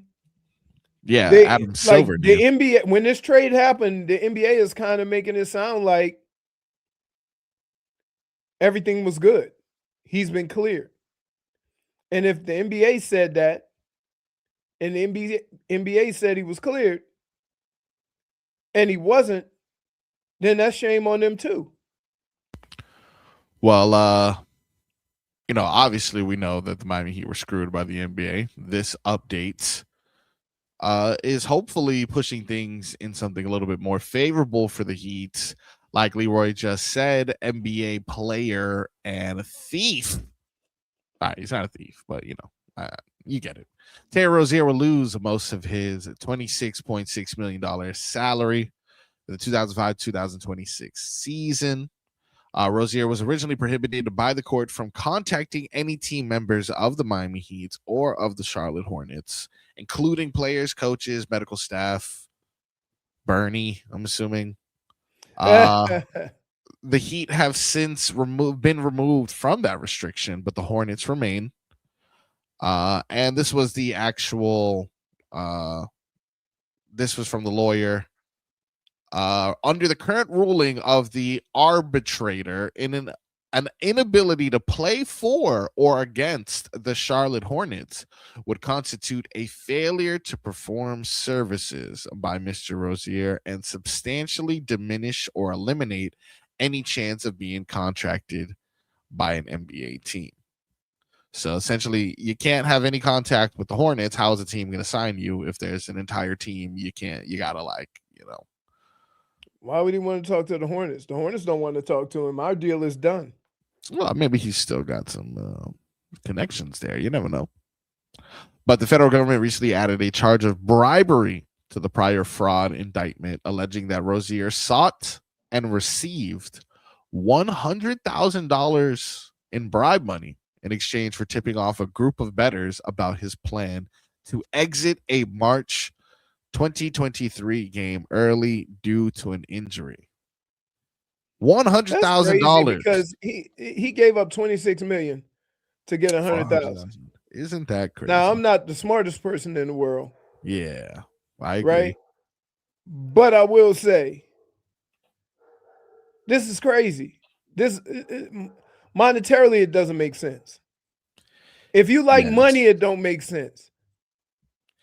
Yeah, but I mean, he may be in some hot water, man. He may have some gambling debts of some sort. We just saw $26 million, though. He could take care of all that. Like, again, there is no world where you would risk $26 million to take $100,000. Yeah, no, it doesn't. It doesn't make sense. It doesn't make sense. But sometimes, you don't think. You don't think about what's at stake. You And think think about about what's in this. front of you. Think about this. Let's be realistic. Yeah. If you had some kind of gambling debt, Yeah. say you had a gambling debt of $1 million, right? Yep. You're getting paid $26 million. It's guaranteed. Yeah. You can go get a loan. You're getting $2 million a month. You can pay that in 30 days. Yeah, and honestly, So it doesn't make sense. What if the Now, mob that's comes to also you? to add if the money he has zero in the bank account. What if the mob comes to you and goes, "We don't want $1 million. We want something else." oh, what do they want? But this is all because he owed them money. So if you give them their money, we're done. What if the mob says, "We don't want the money. We need you to do something for us to pay us back"? Oh, In the end, Here's a picture of your mother. Here's a picture of your family. Here's their address. Now, Okay. are you going to sit out of that game or not? here's Ooh. what I would say, Dan. Then the start of this, you didn't weigh your options. You You're not saying understand what you're I'm a saying? smart guy. Wow. Like there is here. I didn't make that much in my whole career. Not even close. I think I didn't even make a tenth of that. Boy. But I would say this. At no point in time would I risk losing any part that I was going to get with some foolishness. Because guess what? He's only around, 30, 31? Terry Rozier. Let's see. He might be able to get another contract for $100 million. Right? Well, I mean, not the way he was playing. Terry Rozier is 46. Oh, he looks good for his age. No, he's 32. 32. Yeah. So who would say he can get 5 more years? Say in 5 years he can make another $100 million. Like, do you understand over 100,000? So I get what you're saying, Dan, that he might have got caught up into something and money wasn't even the option. Right? The reason why I fall back on that is because his boys were involved. Right? So if it was just the mob, then it would be on the down low. But the fact that he included his boys and whatever, you see what I'm saying? You going just dipping deeper and deeper into stupidity.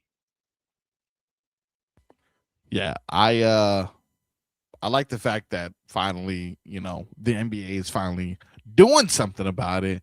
But am I gonna get my pick back, bro? We were robbed. They bent us over their lap, gave us a spanking, and sent us to sleep with no dinner. And that is the problem. The problem is that in order to make this right, if the league don't want to give them back their first round pick and don't want to reverse the trade, right? Then the Heat should get that money against their cap. Right? Heard it here first. They should get that money against their cap. Because otherwise, to be honest with you, you could sue the league, and I know they're not going to do this because they're all partners. But who's to say, why wouldn't you sue the league and say, how could you not know? This is what you're in business to do, to know these things. And you cleared them, so we made the trade. That's lemon law right there. What if the league was under a federal gag order and couldn't let on anything that would then you don't allow the trade? You can do that. They've reversed trades on less. They blocked that Chris Paul trade. Right. They blocked the Chris Paul trade. Forever changed the trajectory of the New Orleans basketball franchise, Dan. Oh, man. So you understand what I'm saying? Like, they could have said no. Even if they weren't allowed to talk about it. They can come up with rules. Like we find ways to explain things. Turn on the TV. We find ways to explain things that make no damn sense. Give me my money, Adam. that is the problem here. The problem here is it was a bad trade. It should have never happened, but it did. The courts have said that they got to give that money back. He got to give that money back. So shouldn't the Heat get that money, which, to be honest with you, right? I'm going to be honest with you. I think the Heat had an idea they were going to get the money against the cap, so they didn't argue about the first round pick. Wouldn't you? Yeah, usually for the most case, you'd be better off getting $26 million back than a first round pick or something like that. You see what I'm saying? Because they, throughout this whole thing, the Heat have never said anything, showed any sign of anger, nothing. So what if they knew, hey, we're going to get this 26 million, 25 million against the cap back? That'll help us more than the first round pick. So we just going to take our second round pick and chill. It seems more likely, to be honest with you. I don't like it. I want to go in his office and flip over the table and say, "Where's my pick, Adam?" And then no. Would you rather a first round pick or 26 million? For the to go against your cap. So that means if the projected cap is going to go up however much, now you add 26 million to that. What can you do with that? So where did the Hornets get this pick from the Heat? When does that go into effect? This year? I think they get it this year. No, not. Yeah, they get it this year. Because we were picking 13th and they're picking 14th. All right, so maybe it's next year. Because they traded last year's pick. No, they didn't trade last year's pick. Because I would say who'd care about this year? It's one pick. These are all things that need to be known. Oh, we sent Bob Buckley said it best. 27 first round pick. The only thing worse than making a bad trade is complaining about it afterwards. Well, in fairness to the Miami Heat, the effects of the trade were not good, but the trade should have never happened in the first place because of the situation. And so, is it a bad trade because it never should have been a trade? And that's the basis I would argue, is that you're telling me with all the resources that the National Basketball Association has, that they couldn't find out where this thing was going? You see what I'm saying? Yeah. Or even if there was a hint of it, then say, no, we're not going to allow this trade to go because we don't know where this is going. Like, that, isn't that their job? Isn't that their job to protect, all of their members? That is, unless the Charlotte Hornets owner and the commissioner are friends. There you go. Conspiracy to bring down the Miami Heat. I'm with you, Leroy. I am with you on this one. You may be onto something, that there has to be, that the only way that this could have been okayed without the NBA's knowledge the only way that this was okayed was with the NBA's knowledge, which means that they purposely did this to bring us down, Leroy. That is an excellent point by you. An absolute excellent point. No, not going there, buddy. Not going there. By the way, I found out it was the 27 pick that we sent with Kyle Lowry. So next year's pick. Okay. Yeah, and originally when we sent it over, if it lands in the top 14, the Hornets will receive Miami's 2028 first round pick instead. But I don't know. It's protected in 2027. It's probably unprotected in 2028. Hey, this guy knows things. I mean, you can't keep protecting picks. Yeah, it's true. We're gonna protect everything. Yeah. Listen, but if that one lands in the top 10, though, then we got 7. We got the pick. Yeah, finally, we got the Terry Rozier pick in 2057. I want to remind you guys that we have a text contest going on. The World Cup is heading to South Florida, so you want to make sure you got all your swag. And that is why the Summer of Soccer is here. And we're giving away a soccer swag bundle valued at around $250 from Sinbad Sports in the Coral Ridge Mall in Fort Lauderdale. For your chance to win, text the word KIT to 20357. That's KIT to 20357. For more information, go to WQAM.com. This is a text contest. Message and data rates may apply. Don't text and drive. And don't forget, before we take a quick break here, that this weather report we're about to give you is brought to you by Tornado Roofing and Contracting. Storm season is coming. Make sure your home is ready. Get your free roof and window estimate today by visiting tornadoroofing.com. Leroy, what is it looking like at the Windowplex? It's still mostly cloudy. Winds have picked up from the last couple of days. And as we found out earlier, it's a little bit cooler than it's been. I would say it's still got to be around 85 degrees. Winds are right now, they look like they're blowing 15 to 20. And it's mostly cloudy. So just look for a shower. You know you got that chance. Just be safe out there. People don't know how to drive when it rains. It's true. 82 degrees right now. Winds out of the east-northeast, 13 miles per hour. Humidity low, though. Humidity surprisingly only at 57%. Is this? I heard like a week ago that there was a cold front coming this way. Is this the cold front? Is this it? Could be. It got cooler. Last night I walked to the gym at like 1 a.m.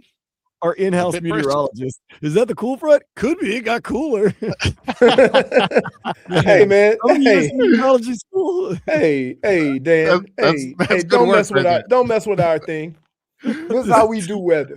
Amazing. We mansplain it. That's good. That's good weather right there. We're gonna take a break and come back with more Tobin and Leroy show.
Welcome back. Tobin Leroy live here on a Friday. No school. School's out. No traffic. No traffic, of course. And that means it is summer vacation officially. But have no fear, because Tobin took his vacation a week early and decided that he would be capturing animals in Central America somewhere, and he will be back. Yes, I know that is a very weird thing, Dan Day, but it's true. It is unfortunately what he is doing, capturing weird animals. But anyways, South America. I really don't even know, dude. I thought he was going to Peanut Island. I really don't even know. No, he wasn't going to Peanut Island. Well, I never knew where he was going. I just knew that he would be out, and that there's strange animals where he's attempting. And his wife is Cuban, so I'm not sure what they would be doing Wait. in the Americas. And that's not the issue I have with that animal. It was indoors. That is, that is fair. That is an issue, definitely. You going I to can South see. America or Central America? Central. Okay, I was gonna say that sounds like a very Central American thing, not a very South American thing. That's very interesting that you would know the differentiation. That's impressive. That means Whoa. differentiation, is that not a word? No, it is not. Damn. I don't know. I'm still not sure about that. No, it's not. Nope. Until I have proof. Well, we don't need There we proof. go. We're going to listen to it later. Differentiate. Oh, there's no Asians? What about when you There's plenty of Haitians. no, Look at that. look at this animal here. Inside. That's the thing. What about no You said it's 1,000% a word, dummy. No, it's not. differentiation? Differentiate? Let's see. What did we do yesterday? Oh, Dan, yesterday I began a petition to remove the letter X from the alphabet. I've You heard down? you messed up a couple of words this week. And then Brittany goes zebra. I feel like differentiation. I'm looking at it right now on Merriam-Webster.com. Am I wrong? I mean, listen. It wouldn't be the first word I've ever messed up. But tell you what. But I'm seeing. You didn't get a -1. I got think- attacked though. I do feel attacked personally. You got attacked, but there's And then you know what? We need to go to VAR, and we need to reverse that. And these are the new rules of the FIFA Cup. Where this was just an example. Everyone who is listening, we wanted everyone to see how VAR is working. It seems like differentiation is a word, and Leroy owes me an apology. Sorry. I don't like that. You did kind of stumble through it though. Hey, Leroy, that's not what we're discussing here. Okay, that's not what we're discussing. So Dan, you're into the football. Football. Do you root for the U.S. or do you have a favorite team? The U.S. is the only team. Okay. Yeah, baby. I believe that we will win. I believe that we will win. What is that? I'm two? not one of those. It's like, well, my dad and my grandfather were from such and such, so I cheer for them. But I was born and raised in the United States. But when USA way all the way, baby. But that's what people do. That's what people do with sports too. It drives me crazy. No, I'm not. Look, I'm not. Winning team. No, if your dad played for the Peruvian team growing up, then I can understand maybe that. Like your kids, they can cheer for the Browns, they can cheer for the Ravens, they can cheer for the Vikings, because I mean they have a direct connection. But just because you were born in Minnesota and you've only visited there with your grandma once or twice, but you were born here in South Florida and raised here in South Florida, I don't know, man. Yeah. Dolphins. I agree, Dan. I agree. That's all about loyalty. When you're a real one like you are, Dan, when someone chooses to not be a real one, you don't understand. You don't understand how could they make such a wrong choice. I'm Cuban. Love my Cuban side of my family. Great. Love them. USA, baby. Because I roam the streets of Miramar, Florida, not of Havana, Cuba. All right. I grew up eating pickled eggs from the racetrack. I'm not not going to wherever I need to elsewhere. So my wife, however, she actually lived in Nicaragua. So I guess if she wants to cheer for the Nicaraguan baseball team, cool. But my son though, USA, USA. That's how you do it, baby. That's how you do it. I can't keep track of MLS, and I think their schedule is just ridiculous to me. I'm not gonna lie to you. I can't keep up with it. Sometimes they break for this, they break for that. This is a good reason why they're breaking, and this is a time where I lock in. I actually was able to attend. I didn't attend a game. I was in Colombia for not the most recent Qatar World Cup, but the World Cup before that.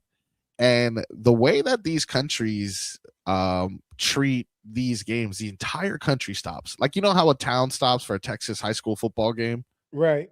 It's the same way, but for the entire country, dude. Like, it really is a magical moment when this World Cup gets going. And it could be because it's once every 4 years, but this stops the world like no other. I will take a quick break here, and when we come back, we will discuss the Miami Dolphins and hear from head coach Jeff Hafley.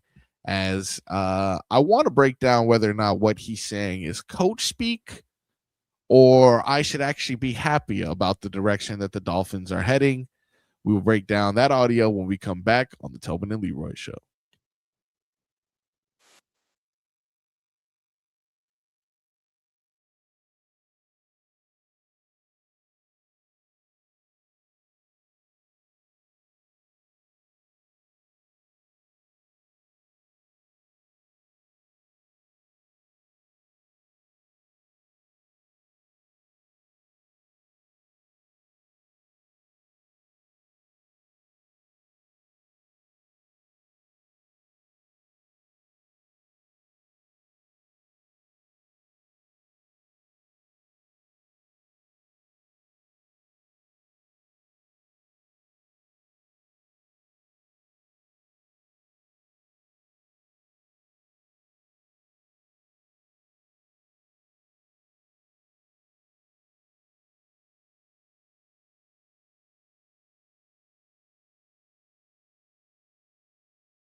Is that too much?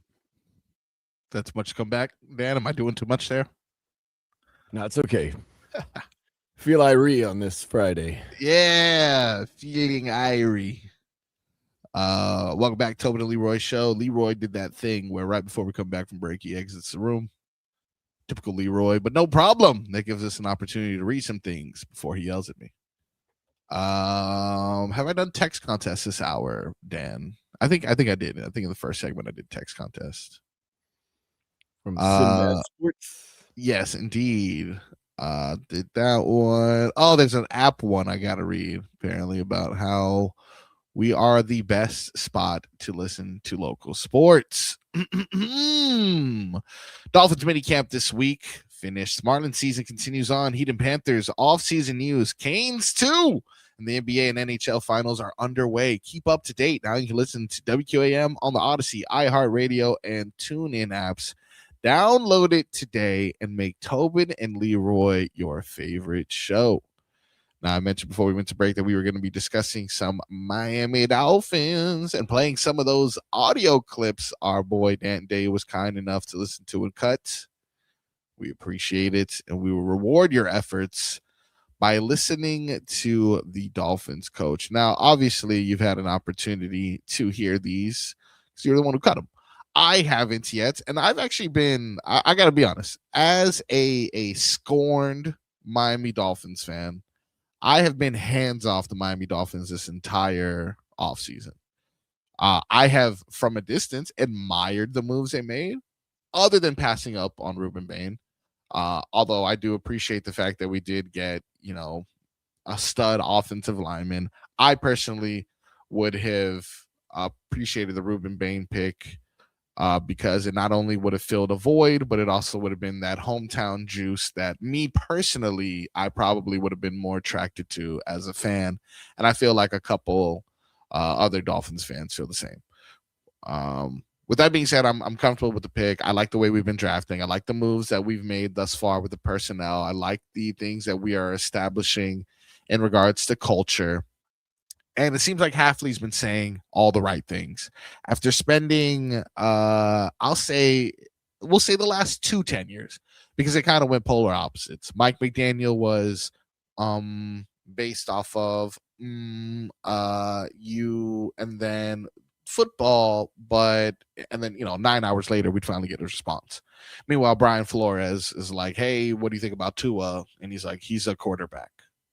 So we kind of had someone who was very short with their words under the Belichickian kind of tree, and then we had someone who was just wouldn't shut the hell up when we just needed him to say one thing. Now we're kind of in the middle here with Hafley, and obviously that's a breath of fresh air, and he's saying all the right things, but it's kind of still early for me as a scorned Dolphins fan to really buy in.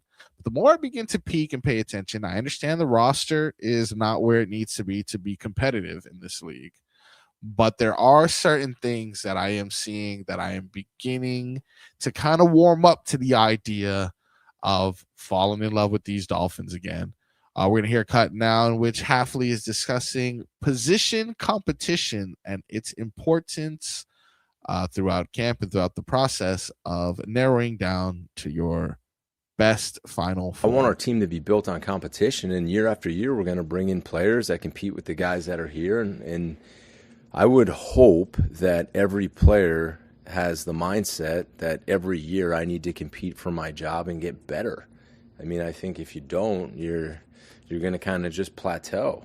I think that's the mindset of coaches. I think that's the mindset of players. I think when you got to be pushed.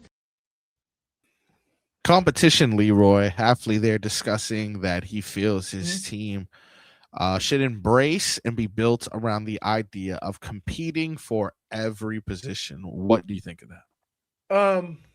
In theory, yes. But the reality of it is that if you pay a guy, X amount of dollars, he ain't competing. You paid him because he already competed. So, for example, who's Achane competing with? Right? That's just that's just facts. Now you can do that with young guys. You can do that in the quarterback room because nobody's making 50, 60 million. But the whole thought behind it is every time you go on the field, you want guys who are going to compete. You don't want guys who get comfortable. And that shows on Sunday. Regardless of how much money you make, regardless of what your draft positioning is, if you're a competitor, for example, and I'll give you a perfect example. Do you have any question that if Ruben Bain were to make $50 million a year, he wouldn't go out there and compete on every play? No. If you were to ask me, do I think he'd become a fat cat? I do not. That's the point behind the comments. The points behind the comments are, and I say this all the time. We look at professional athletes and like to tie them into that money. But we were competitors first. You compete with your friends. You compete with other teams. You compete with your buddies. Like, I go to the gym with my daughter and I give her a head start and we run in the pool, right? And no, she ain't getting no W. You got to earn it. Because I've been built like this my whole life. I can't help it. I take my son, we play basketball, right? He's like, why are you going so hard? Because I ain't going to lose. Yeah. Right? No, professional athletes are built different. It's something that's in you, which is part of the reason why I have a problem with tanking. Because it defeats your purpose. Right? It's hard to undo that bell. And if you look at Philly, you look at teams that have done the process, one of the reasons why it's so hard for them to turn around, even though they get a lot of talent, is because they have set in that organization that it's okay. You know, that's the one thing the Heat do pretty well. They know they're not talented enough, but that don't stop guys from going out there and competing because that's how the organization is built. We're built on competition. We're built on, you know, going out there and fighting and scratching and clawing for everything. And I think that's why you go into it with that attitude. And guess what? Even for your star players, during the course of a practice or a game or a scrimmage or whatever, you come up with ways to make them compete. You know, in football, Bill Belichick might go to Tom Brady and say, you ain't completed one of these passes in a month. Right? Now, as a competitor, you're like, okay, that's enough of this. Like, that's kind of how it goes. When you watch the NBA Finals, right? Talent versus competitiveness. Like, we look at Wemby and we look at the San Antonio Spurs and we go, man, they're very talented. But you look at the Knicks and how they play and how they do things, man, they look competitive from top to bottom. Right? It just seems that how they play, the effort in which they put into every single every single play, they look extremely competitive. And so they have talent, but they're also extremely competitive. That's where you're trying to get to. You're trying to get to that point. You're trying to set a tone for how you're going to do things regardless of your talent level. And then when the talent level gets there, you've already set the tone of how you're going to play, how you're going to perform, how you're going to compete on a daily basis. But that starts now. You can't just ramp it up for the season. A guy has to always be competitive. Halfley, kind of discussing with you there, also said that it's his job to play the best players, not necessarily who was drafted highest. Our job is to play the best players who give us the best chance to win games. Whether that's a guy that's been here and a starter, whether that's a guy that was drafted, whether that's a free agent that we brought in. I mean, I'm not here to just play guys because of where they were drafted or what they've done. I'm going to play the guy that has done the most right now that gives us the best chance to win. I've said that to Tobin all the time. Yeah. Like, when you see a guy, and here's what sucks in sports, okay? You have 1,700 guys who are the top 0.1% of what they do in the world, right? Then you have these guys on a team. Fans are quick to call a guy a bum, even though he's still part of the top 0.01% of what he does, right?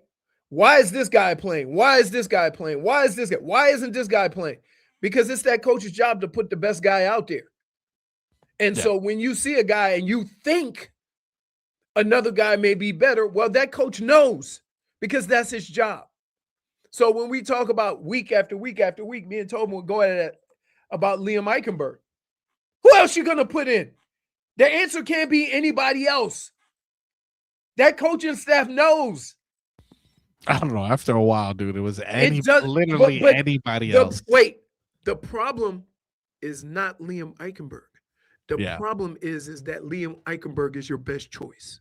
Yes, and that goes back to that's Chris the problem. You guys don't are get much caught more up in worried that about the offensive line.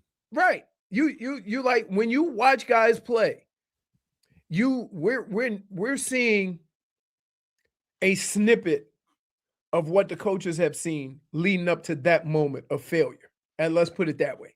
That moment of failure. Right?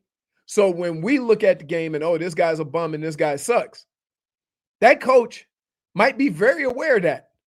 But go, what are our options?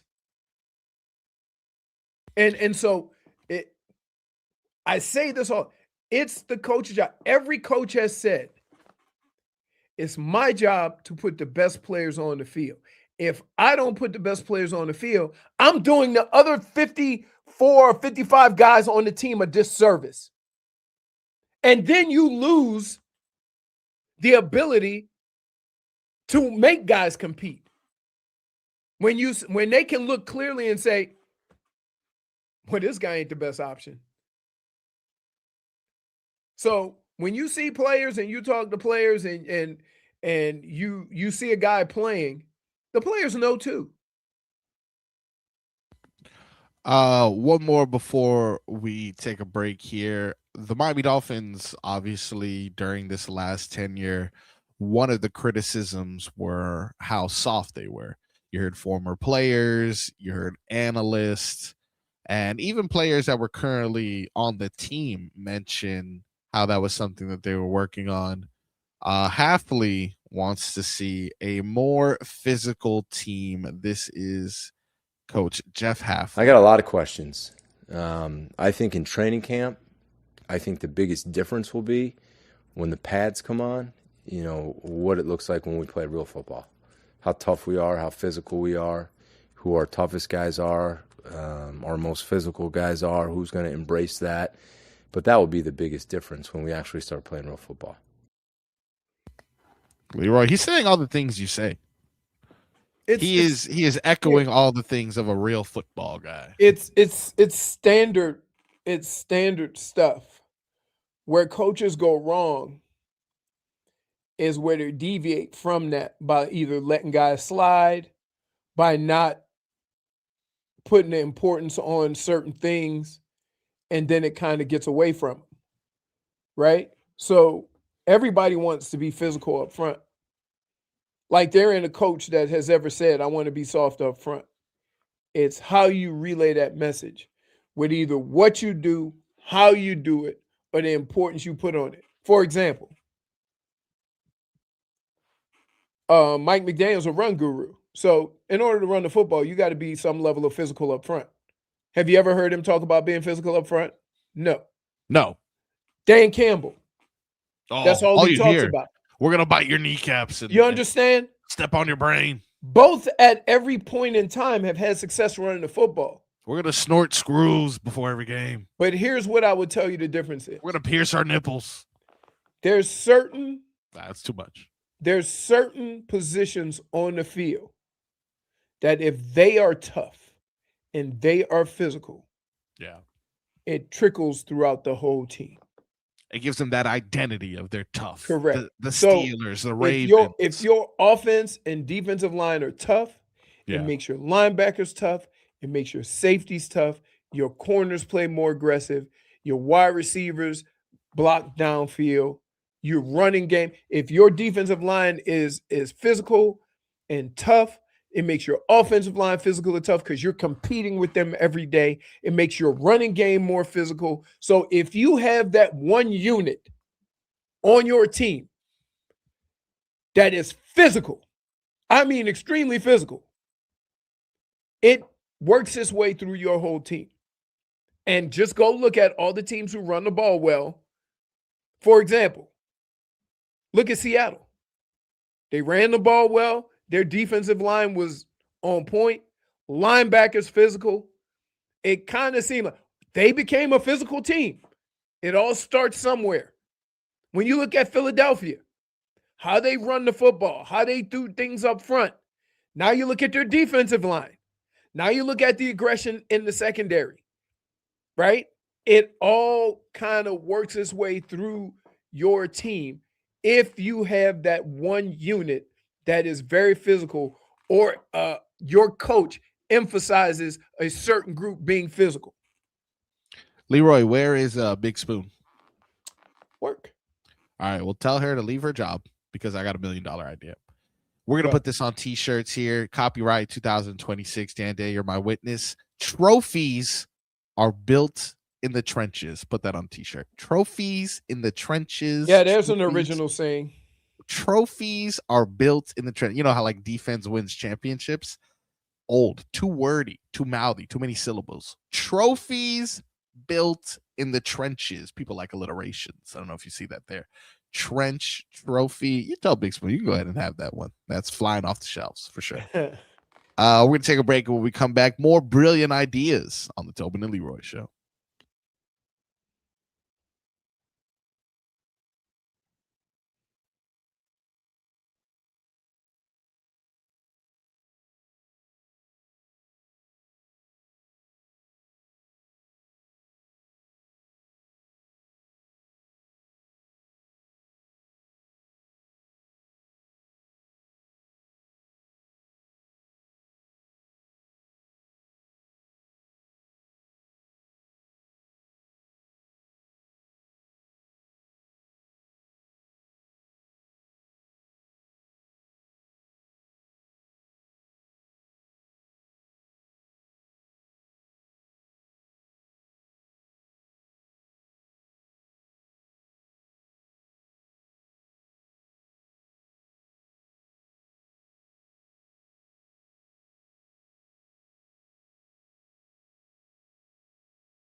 Final hour of the Tobin and Leroy show.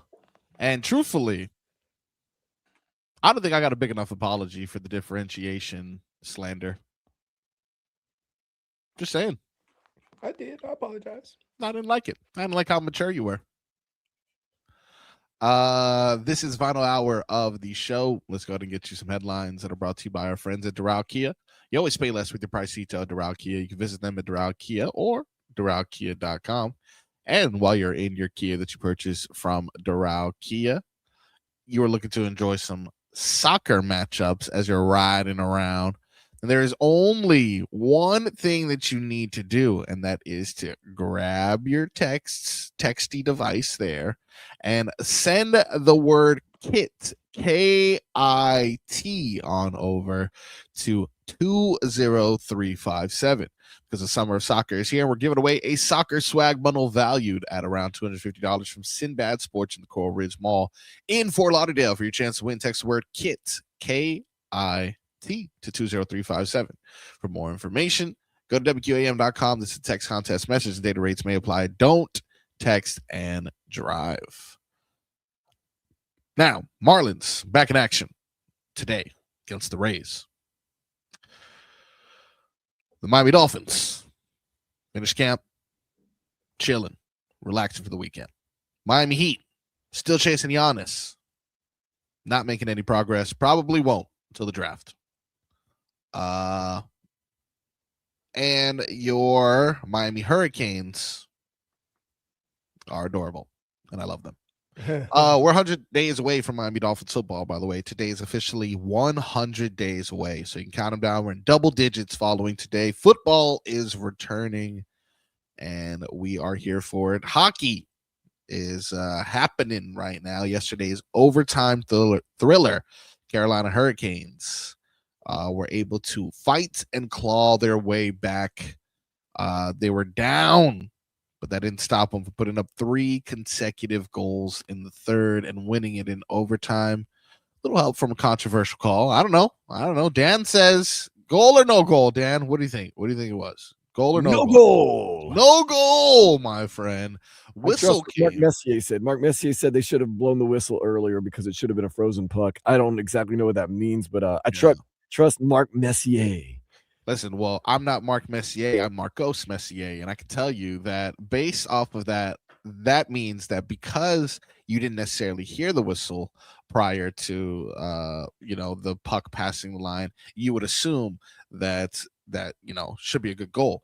But if the ref makes an initiation to blow the whistle and you still haven't heard it, the act of initiating the call is enough for it to be deemed a dead play.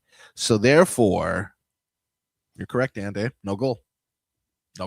Also, goalie interference. So, there's that too. There's that. Want some more football news? You got some more football news? What you got for me, buddy? The Chicago Bears are continuing to have discussions, and it looks like it is going to be done. They voted to advance the stadium development project in Hammond, Indiana. Oh, the Indiana Bears. Nope, dude. Still going to be the Chicago Bears. That doesn't make sense, though. You know what doesn't make sense? The Miami Dolphins playing in Miami Gardens? No. All right. This what doesn't make sense. What? I lived through this. Yes, you did. All these cities think that it can never happen to us. Not us, though. It can never happen to us for real, though. Like, again, you know why it didn't happen? Why? Because your owner put $500 million of his own money in. True. That's why. We almost lost the Marlins. They were going to go to Orlando. And so from that standpoint, Guppies. I played a college game in Soldier Field, and I played several pro games in Soldier Field. And keep in mind, they made Soldier Field smaller. It used to be bigger. They cut the end zone off. Oh, I didn't know that. Yes, to create more parking and stuff like that. I I don't know what the situation is in Chicago, but I know in Cleveland, when I first got to Cleveland, they had a diagram of the new stadium that was going to be built. And Oh wow. we got, at the time, Gund Arena and Jacobs Field. And they just overlooked the team that breads their butter or butters their bread. Yeah, can't bread the butter. Right? They just overlooked that. So what happens is, and what people didn't understand was, that was also around the same time that Joe Robbie passed. Joe Robbie Stadium. What happened was the inheritance tax. What's And that? then teams started scrambling to not be the owner of the team, but to be a corporation.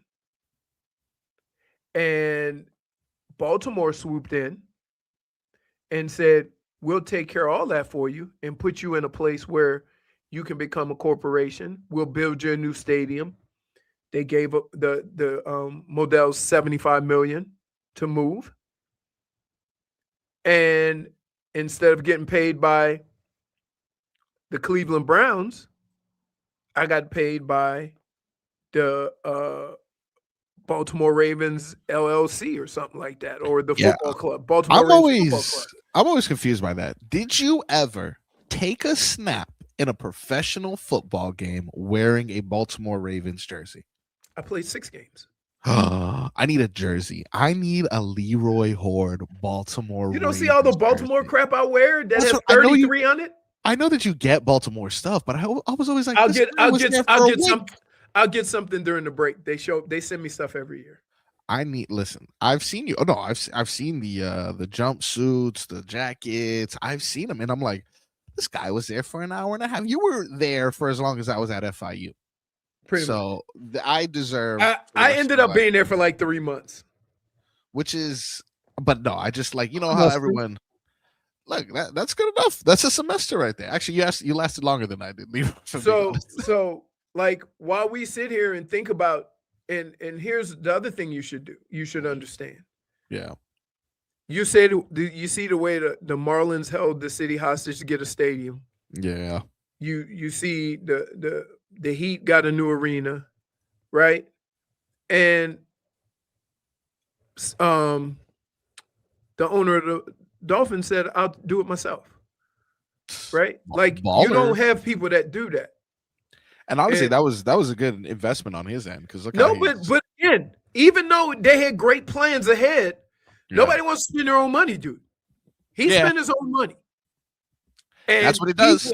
And he has never, listen, the rise and fall of this organization and the success or failure of this organization will never be centered around money. Yeah. So I like Steven Ross as an owner. That's a good start. And I've always said it's a good start. Is he a little clumsy around certain things? Well, Absolutely. Should we have Mark Anthony and J-Lo being part owners? Well, you know. So for you know, although I'm disappointed that Chicago is going to be playing in Indiana, right? I know how these cities think they have the power, right? Yeah. And I think they think this could never happen to us. So do we call them the you Indiana have to understand that there are cities that are willing to put up whatever money to have one of those 32 teams. And a little greedy though, Indiana. Huh? A little greedy there, Indiana. Why? Don't they already got one? It's farther away. All right. So what? Ohio has 2 teams. New York has 3 teams. Florida has 3 teams. Do they really though? They're making money from 3 teams. Yeah, that's true. No, okay, but like I mean, we're gonna keep calling them Chicago Bears. They're Yes. gonna be the navy blue and orange, like Yes. normal. But Yes. that's not. But they're not the Chicago. They're not the Chicago Bears, though. They not. are. But that's I mean, like wait. In namesake, they are. Let's be funny. Let's be realistic here. Yeah. There are a lot of teams that have names that don't actually play in those. You're right. Well, I need them to be called the Foxborough Patriots from now on. Foxborough Patriots, the New Jersey Miami Gardens, the Miami Gardens Dolphins. At least it's Miami's in the name. The New Jersey Jets. That's How about that one? Yeah. How about that one? Neither team plays in New York. So you know what? You've just exposed the league for being fraudulent. I exposed. I agree with you, Leroy. I exposed the league, and for being real, like you put it out there. If you want to do it, you can. If not, we'll find somewhere to do it. What's the biggest sport in America? Football, American football. Why are you playing games with them? Work something out. Like I'm not. And listen, I feel bad for people that live in Chicago and want to go see the Chicago Bears. It's not that far away, by the way. It really isn't. What's do you know the distance by any chance? Huh? Like I've never been to any of this. I've never been to Indiana. Never been. I think Chicago. I don't know how close or far. I want to say 45 minutes away from downtown Chicago. 45. So I didn't realize it was that close. Like we sitting here having these conversations. They could have worked something out. It's 11 miles. It's 5.5 miles. I'm sorry, 5.5 miles. 5.5 miles, even closer. New by road, not by the way the eagle flies. So it's really close. All right. 8-minute drive. 8-minute drive. 8-minute drive. So it's basically right on the border. But like, why? Because there's room. So what are And we? They'll do whatever you want. They'll do whatever the Bears ask them to do. Right. No, I guess that makes sense.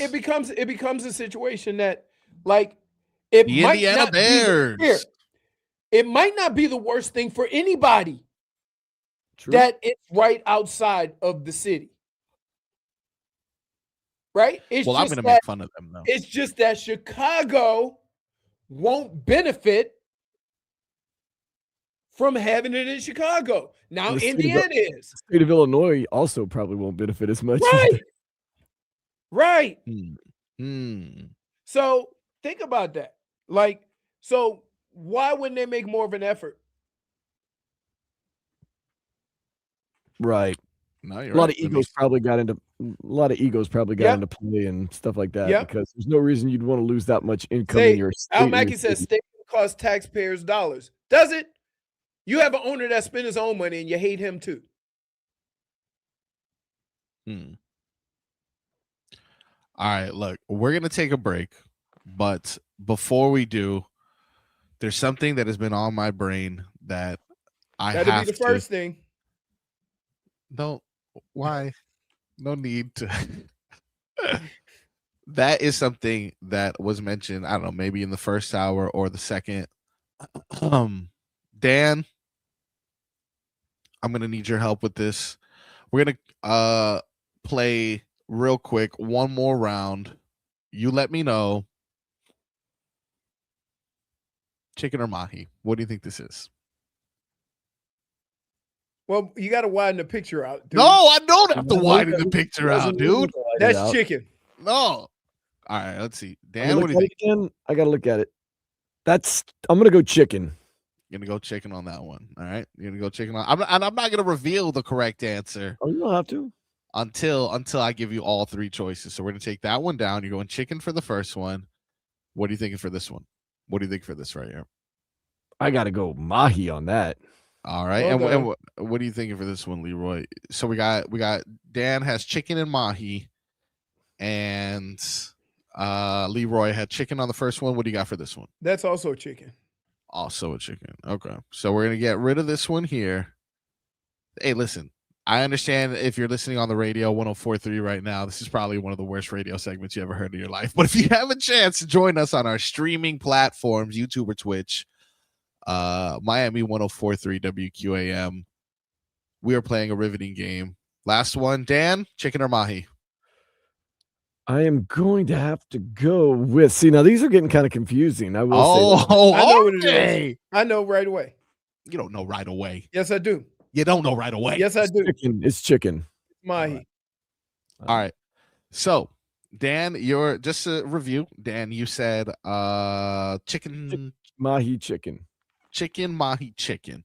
And Leroy says chicken, mahi. Let's go back. That's a chicken, mahi, chicken, chicken. Chicken, mahi. Yeah, I just wanted to apologize in advance, Len, if you're listening. I promise we talked sports today. We totally did. But this is important. So let's go now to the first picture. Correct answer is Chicken. This is chicken. Yeah. This is chicken indeed. Correct for both of you guys. 1 point each. Yeah. This is where things get different right here. You guys' answers Because different. you're doing close-ups too. Well, don't worry about the angles. All right, You all said right. something. All right. All right, so go. number 2 right here. Dan picked mahi for this one. Leroy picked chicken for this one. Yep. Leroy, what was your reasoning and why you picked chicken for this one? The glaze on it. The glaze on it. Yeah, Okay. the way the glaze is shining. If it was mahi, it wouldn't shine like that. It's a little thready too, so that's the reason I thought you were going to go with chicken. Heard. Well, this is chicken kebabs. Oh. Chicken kebabs. The glaze. See, when you cook fish, it don't glaze up like that. Don't glaze up. I'm sick of this. Hey. Sick of this guy. Mahi. See how it's cooked and how dull it looks. Nah, And you want to know something else? that's chicken breast right there. No, it's not. Well, it looks like it. You though. want me to tell you what else? Yeah. Rice, pineapple, and that stuff right there. Oh no, I did that same exact thing with chicken No, the you other didn't. day. Oh, what? What? It's mahi, right? Well, I mean, Thank you. Try again later. All right. Well, Try again. Thank you. Try again later. Leroy Chicken mahi. Chicken mahi. Chicken mahi. chicken mahi. Hey, Hey, please dude. mark that for me, Dan. I would Hey. love to hear chicken Hey. mahi. I want y'all Yeah. all to look at me. Yeah. I'm a professional. He is a professional. I'm a professional. Look, I told you, man. I had that thing cooking. Hey. A little bit of pineapple. I'm a baby. professional. A little bit of pineapple right here. You I don't know what's wrong with you. And then mango, I mean. you gonna have me compete with a guy that don't eat meat? Well, I just figured since it's so easy, No, according to you. All you need to know when you cook chicken, Yeah. chicken has like a shine to it. Like when you put any type of glaze on it, it sits outside of it. Whereas when you cook mahi, it kind of soaks in a little bit. Look, this when Tobin comes back, we're gonna play chicken versus mahi, and I guarantee he won't get a perfect score like you did. You got lucky this time, I Horde. told you I'm a professional. I'll get Dang, you next dang. time, This dude. dude, I'm Oh, from no, a I'm family. gonna get you. Mama was an eater. Daddy was an eater. Grandma was an eater. We are professionals. I'm gonna get you, dude. I promise. If it's the last thing I do. All right, All we're right. gonna come back and attempt to tickle Leroy's fancy right here on the Tobin and Leroy Show.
you fancy, huh? Oh, you fancy, huh? Oh, you fancy, huh? I'm so fancy. You already know I'm in the fast lane. From LA to Tokyo, I'm so fancy.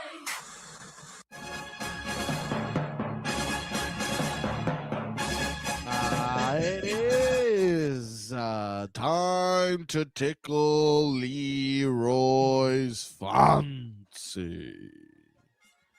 Leroy, What up? game 2 of the NBA Finals. Knicks versus Spurs, 8:30 tip-off. Does that tickle your fancy? Must see TV. Must see TV, he There's so says. many questions that need to be answered Yes. as far as one, how San Antonio's going to respond, which they have this whole playoffs. So I'm not going to even dismiss them. But Okay.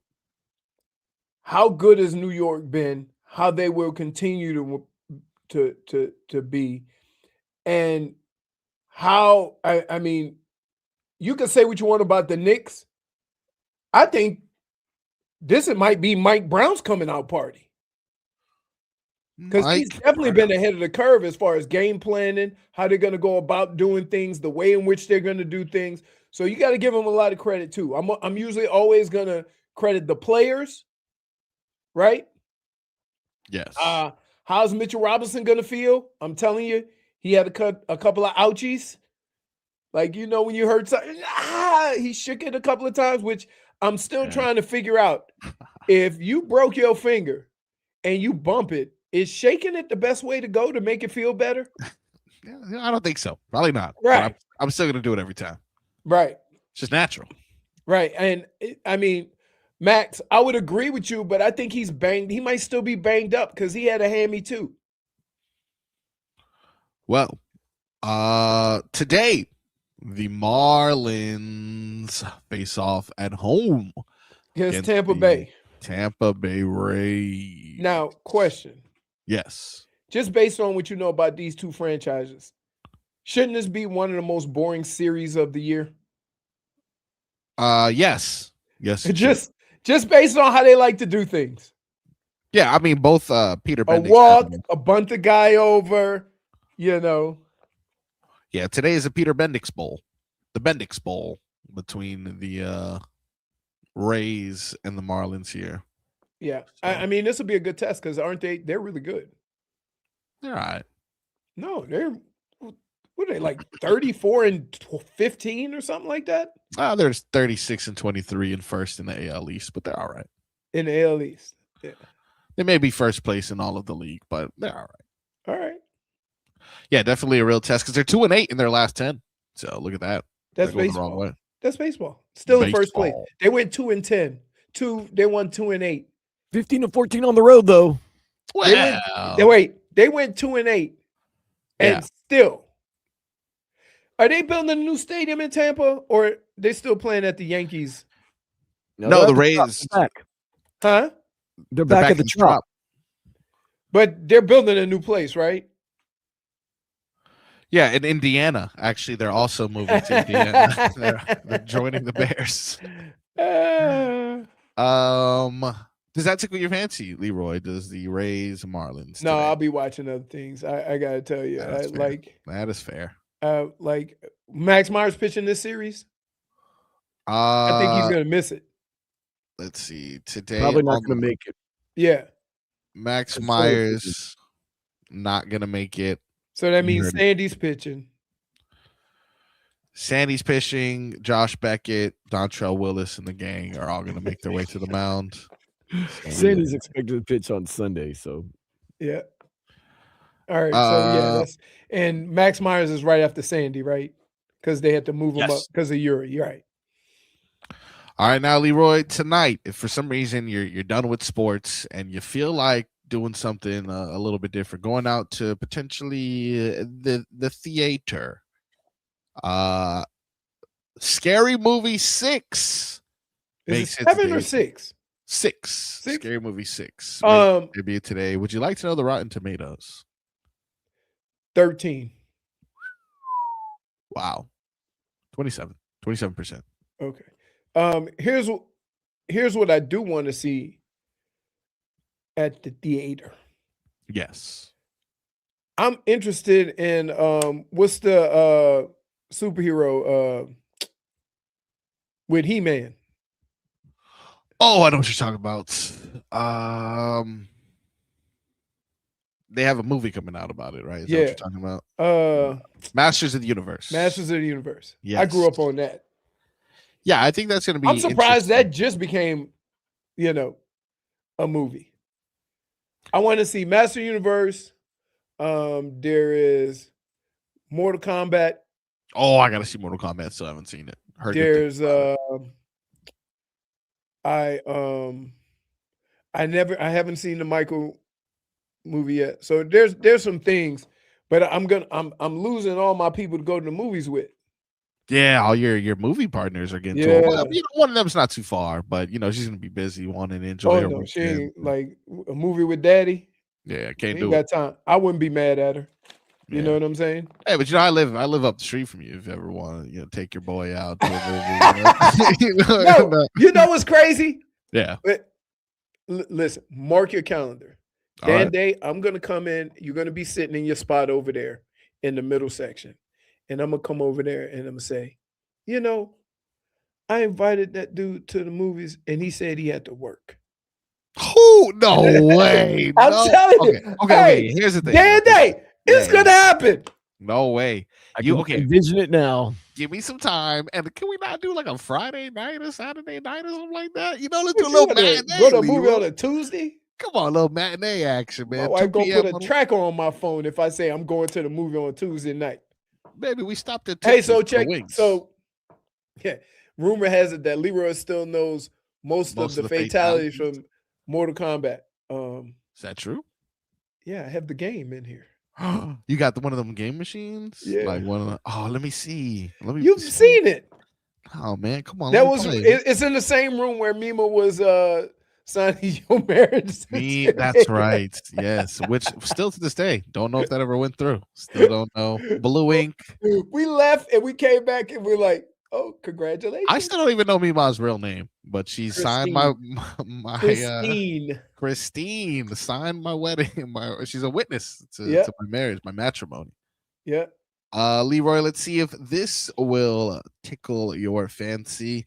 Saturday, the French Open Women's Final.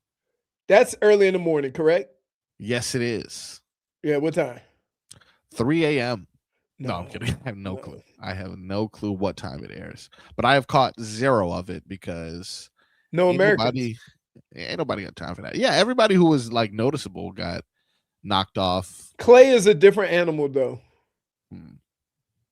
Like a lot of tennis players play on speed and hitting the ball hard, and I think Clay is a little bit different. So does any French, by the way, it's at 9 a.m. Saturday is the women's, and then Sunday will be the men's. And that's at 3 p.m. on Sunday. So it's a little bit better. I lied to you. It's at 9 a.m. as well. You know what's crazy is that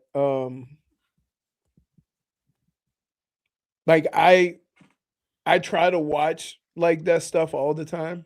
Yeah. But like, I'm out. Yeah, that's fair. I can't. I have no interest in it either, so I cannot blame you at all.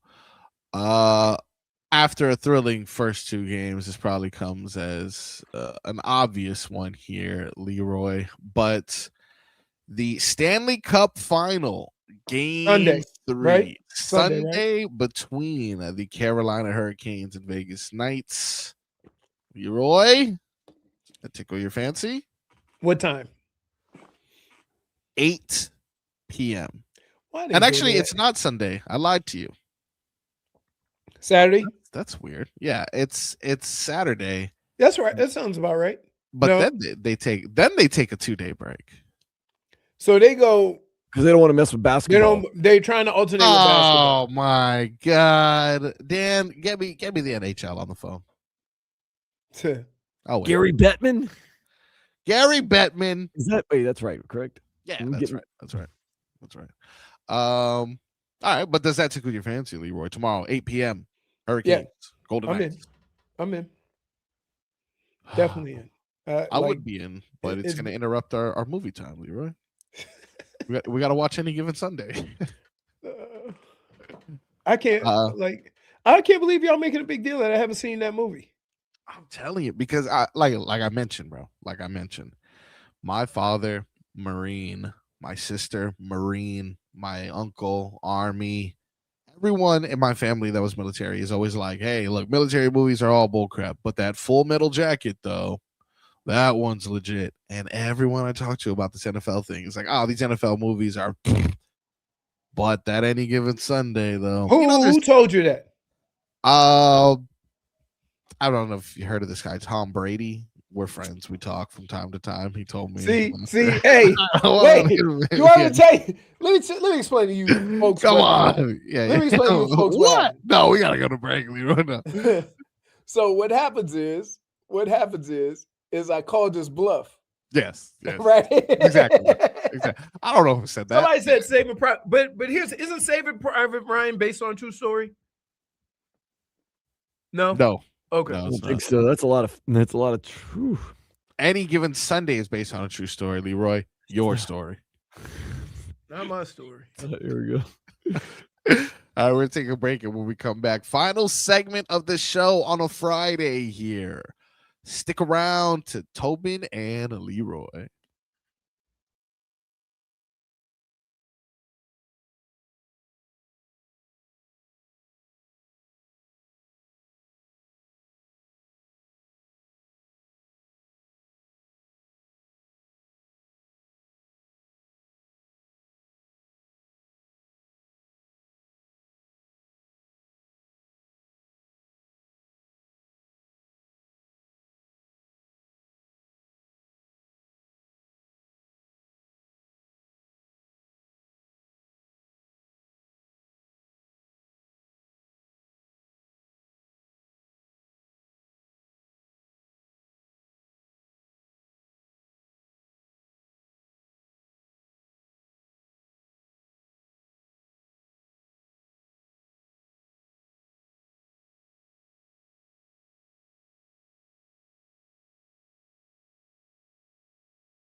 Welcome back, ladies and gentlemen, to the final segment of the show, final segment of the week, final segment of Frog Week here on the Tobin Leroy Show.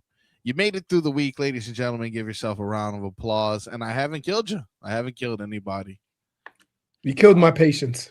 Leroy. I want to thank you, Leroy. I know we got this last segment here, but for joining us this entire week. You could have packed it in as soon as you found out that Tobin was heading to Guadalajara or wherever the hell he is. I But found out Monday during the show. that is probably why you didn't do it. But you know what? You still You know what? Let me be fair to both Tobin and to JFig. Yeah. You know, Lynn wants 7 months advances on when you're going to be in or out. Yes, he sent the July 4th email in May, if I'm not mistaken. Right.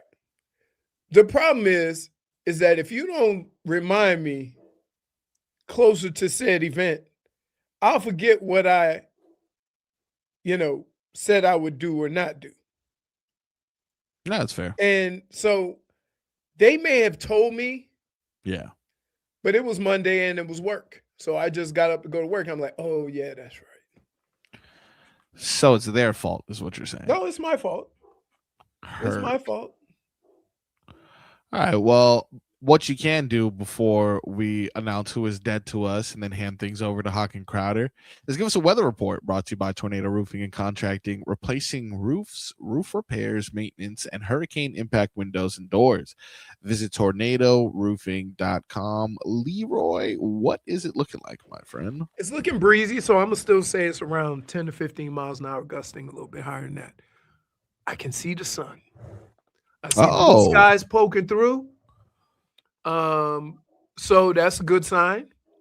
The temperature is it even 85? And probably not 85 with the humidity being like it is. Yeah. But I'm still gonna say beware of a shower because it's that time of year, so it can rain. All right. I mean, that is absolutely fair because at this point, it can rain at any second. And it doesn't necessarily seem slated, but never trusted. Currently 83, humidity at 54%, wind 13 miles per hour out of the east northeast. Now, Leroy, time to determine who or what is dead to us. Would you like to start us off? Would you like? I'll start us off. What you got? You've all heard the story of HP hijacking my printer, which might be one of the shadiest business moves I've ever heard of in my life. But they're dead to me. I will never buy another product from them ever. Now, that being said, I got to figure out where I'm going to get my ink from. But the fact that you conned me and then turned my printer off that I paid for that's impressive. Oh, sorry. and so I'm out. HP. And I would say to everybody, be careful, because if you go into a store, to an office store where you want to buy a printer, you're going to see that on the box. You're going to see that on the label. All right. And either ask questions, right? Or know that you could get your printer shut down. Leroy, is there a chance that you're going to be printing a lot less now that your daughter's in college? No. Because I do, like, when I send contracts out and stuff like that. Oh, okay. I do a lot all of right. stuff. That's fair. What, are you still faxing? Is that what you're doing? No. I print, sign, scan, send it back. Print, sign, scan, send it back. All right. Sounds like a new TikTok dance. Print, sign, scan, send it back. Print, scan, scan. Wait. Hey, by the way, Rod Power. Yes. This is not a struggle with technology. Yes. No, he was repossessed by. I got my printer repossessed. A paid-for printer, I might add. Yes, a paid-for printer repossessed by the ink company who promised him 2 free years. Yeah, they gave me 2 free years, Dan. And when the years were up, they turned off my printer because they said that was the beginning. So that meant I had to leave a credit card on file that I was unaware of. I never left a credit card on file so they could continue to send me ink under the program. Yeah. We're talking about a printer? Yes, they they turned my printer remotely- off. Or it's not. Just Right. give them $100 Nope. and take the Exactly. printer. Exactly. That's why HP is dead to me. You have repo men kicking down your door and be like, How "We can need it your be? printer." Wait, how can it be Repo Man if It's I paid painful. for the printer? He bought the printer. He didn't pay for the ink. You didn't buy there's an ink service? There's an ink yes, subscription. and there's something on the cartridge that allows them to turn your printer off. Yeah, And that's pretty the good. technology we're Yeah, investing That's just into. like, you know what? While I'm at it, these people who expect you to buy clothes and be on a subscription. Wow. All right. Look, I completely agree. $19 for shorts. They advertise this. $19, $20 for shorts, whatever. If you go into one of these places, you know the place I'm talking about. They got a store in the mall. You know how much those pants cost regularly? $100. Yeah. Right. But if you buy a subscription, $19. Here's the problem. After 5 months, they run out of colors. So then what? Well, and then if you're like me, you're gonna wait a whole year to cancel that subscription, so they'll get their money back. It's girl math. It's girl math. We'll see if I get the subscription. I save 20% on a bunch of stuff I Yeah. wouldn't normally buy. But since I have Mhm. 20% off, I'll buy a whole lot of stuff I don't need or want, but I'll save a lot more money. It's like that's Correct. not Right. how it Exactly. works. Correct. You're trying And- to justify it. Dan Day, anybody dead to you? Anything dead to you? Yeah, all the people that have come up to me and be like, "You're not going to any of these international friendlies," and they do have a really cool one tomorrow night. It's already sold out. Between Haiti, they're playing at New Stadium tomorrow night. You've got Oh, nice. yeah, Haiti, who's been representing all over South Florida. Haiti and Peru play tomorrow night at 7:30. New Stadium, completely sold out. Everyone's like, "You're not going to any of these international friendlies." They're like, "Oh, what type of soccer fan are you?" Doesn't make you A less of broke a one. fan that you don't go to an international friendly or even any of these World Cup games. If you're there enjoying the beautiful game, watching it, supporting it, cheering it on, that makes you good enough fan. So if you're one of those people that ask me why I'm not going to any of these games and saying I'm less of a soccer fan, you're dead to me. That's all I can say to you. Go at Go it. ahead, Don't say tell that. you how to fan. Yeah. Plus, I'm working. Like, I'm sorry. I got to make ends meet. I'm living by myself trying to, scrape 2 nickels together to hold tight and maybe eat some pastaroni tonight when I get a chance. Yeah, look, I completely get it. Dan, no one can question your fandom, dude. You're a real one. I know that. My dead to me is a simple one. We've discussed at length the football movies that Leroy should be watching any given Sunday and ranked all the football movies as we went and even talking about Scary Movie just now, it made me realize how much of a little rat bastard Rotten Tomatoes is. Rotten Tomatoes, you are dead to me. 51% on any given Sunday, 70% on Remember the Titans, but you have the nerve to rank Rudy ahead of those two movies. What? Are you kidding me, dude? Rudy and the Friday Night Lights a better rating than and then Little Giants too. Come on, like what Waterboy poorly rated. Rotten Tomatoes, you don't know what you're doing, dude. You don't know what the hell you're doing. Leroy needs to watch Any Given Sunday, and I have had enough of your horrible ratings. And I hope you guys haven't had enough of me, because I'm sure I will be back on these airwaves soon enough. But in the meantime, thank you guys for listening. Hockman and Crowder next. Tobin will be back next week. J-Fig will be back next week. Dan Day, thank you for joining us. I know you're a busy, busy man. Leroy, thank you for joining us today. And we will talk to you guys next week.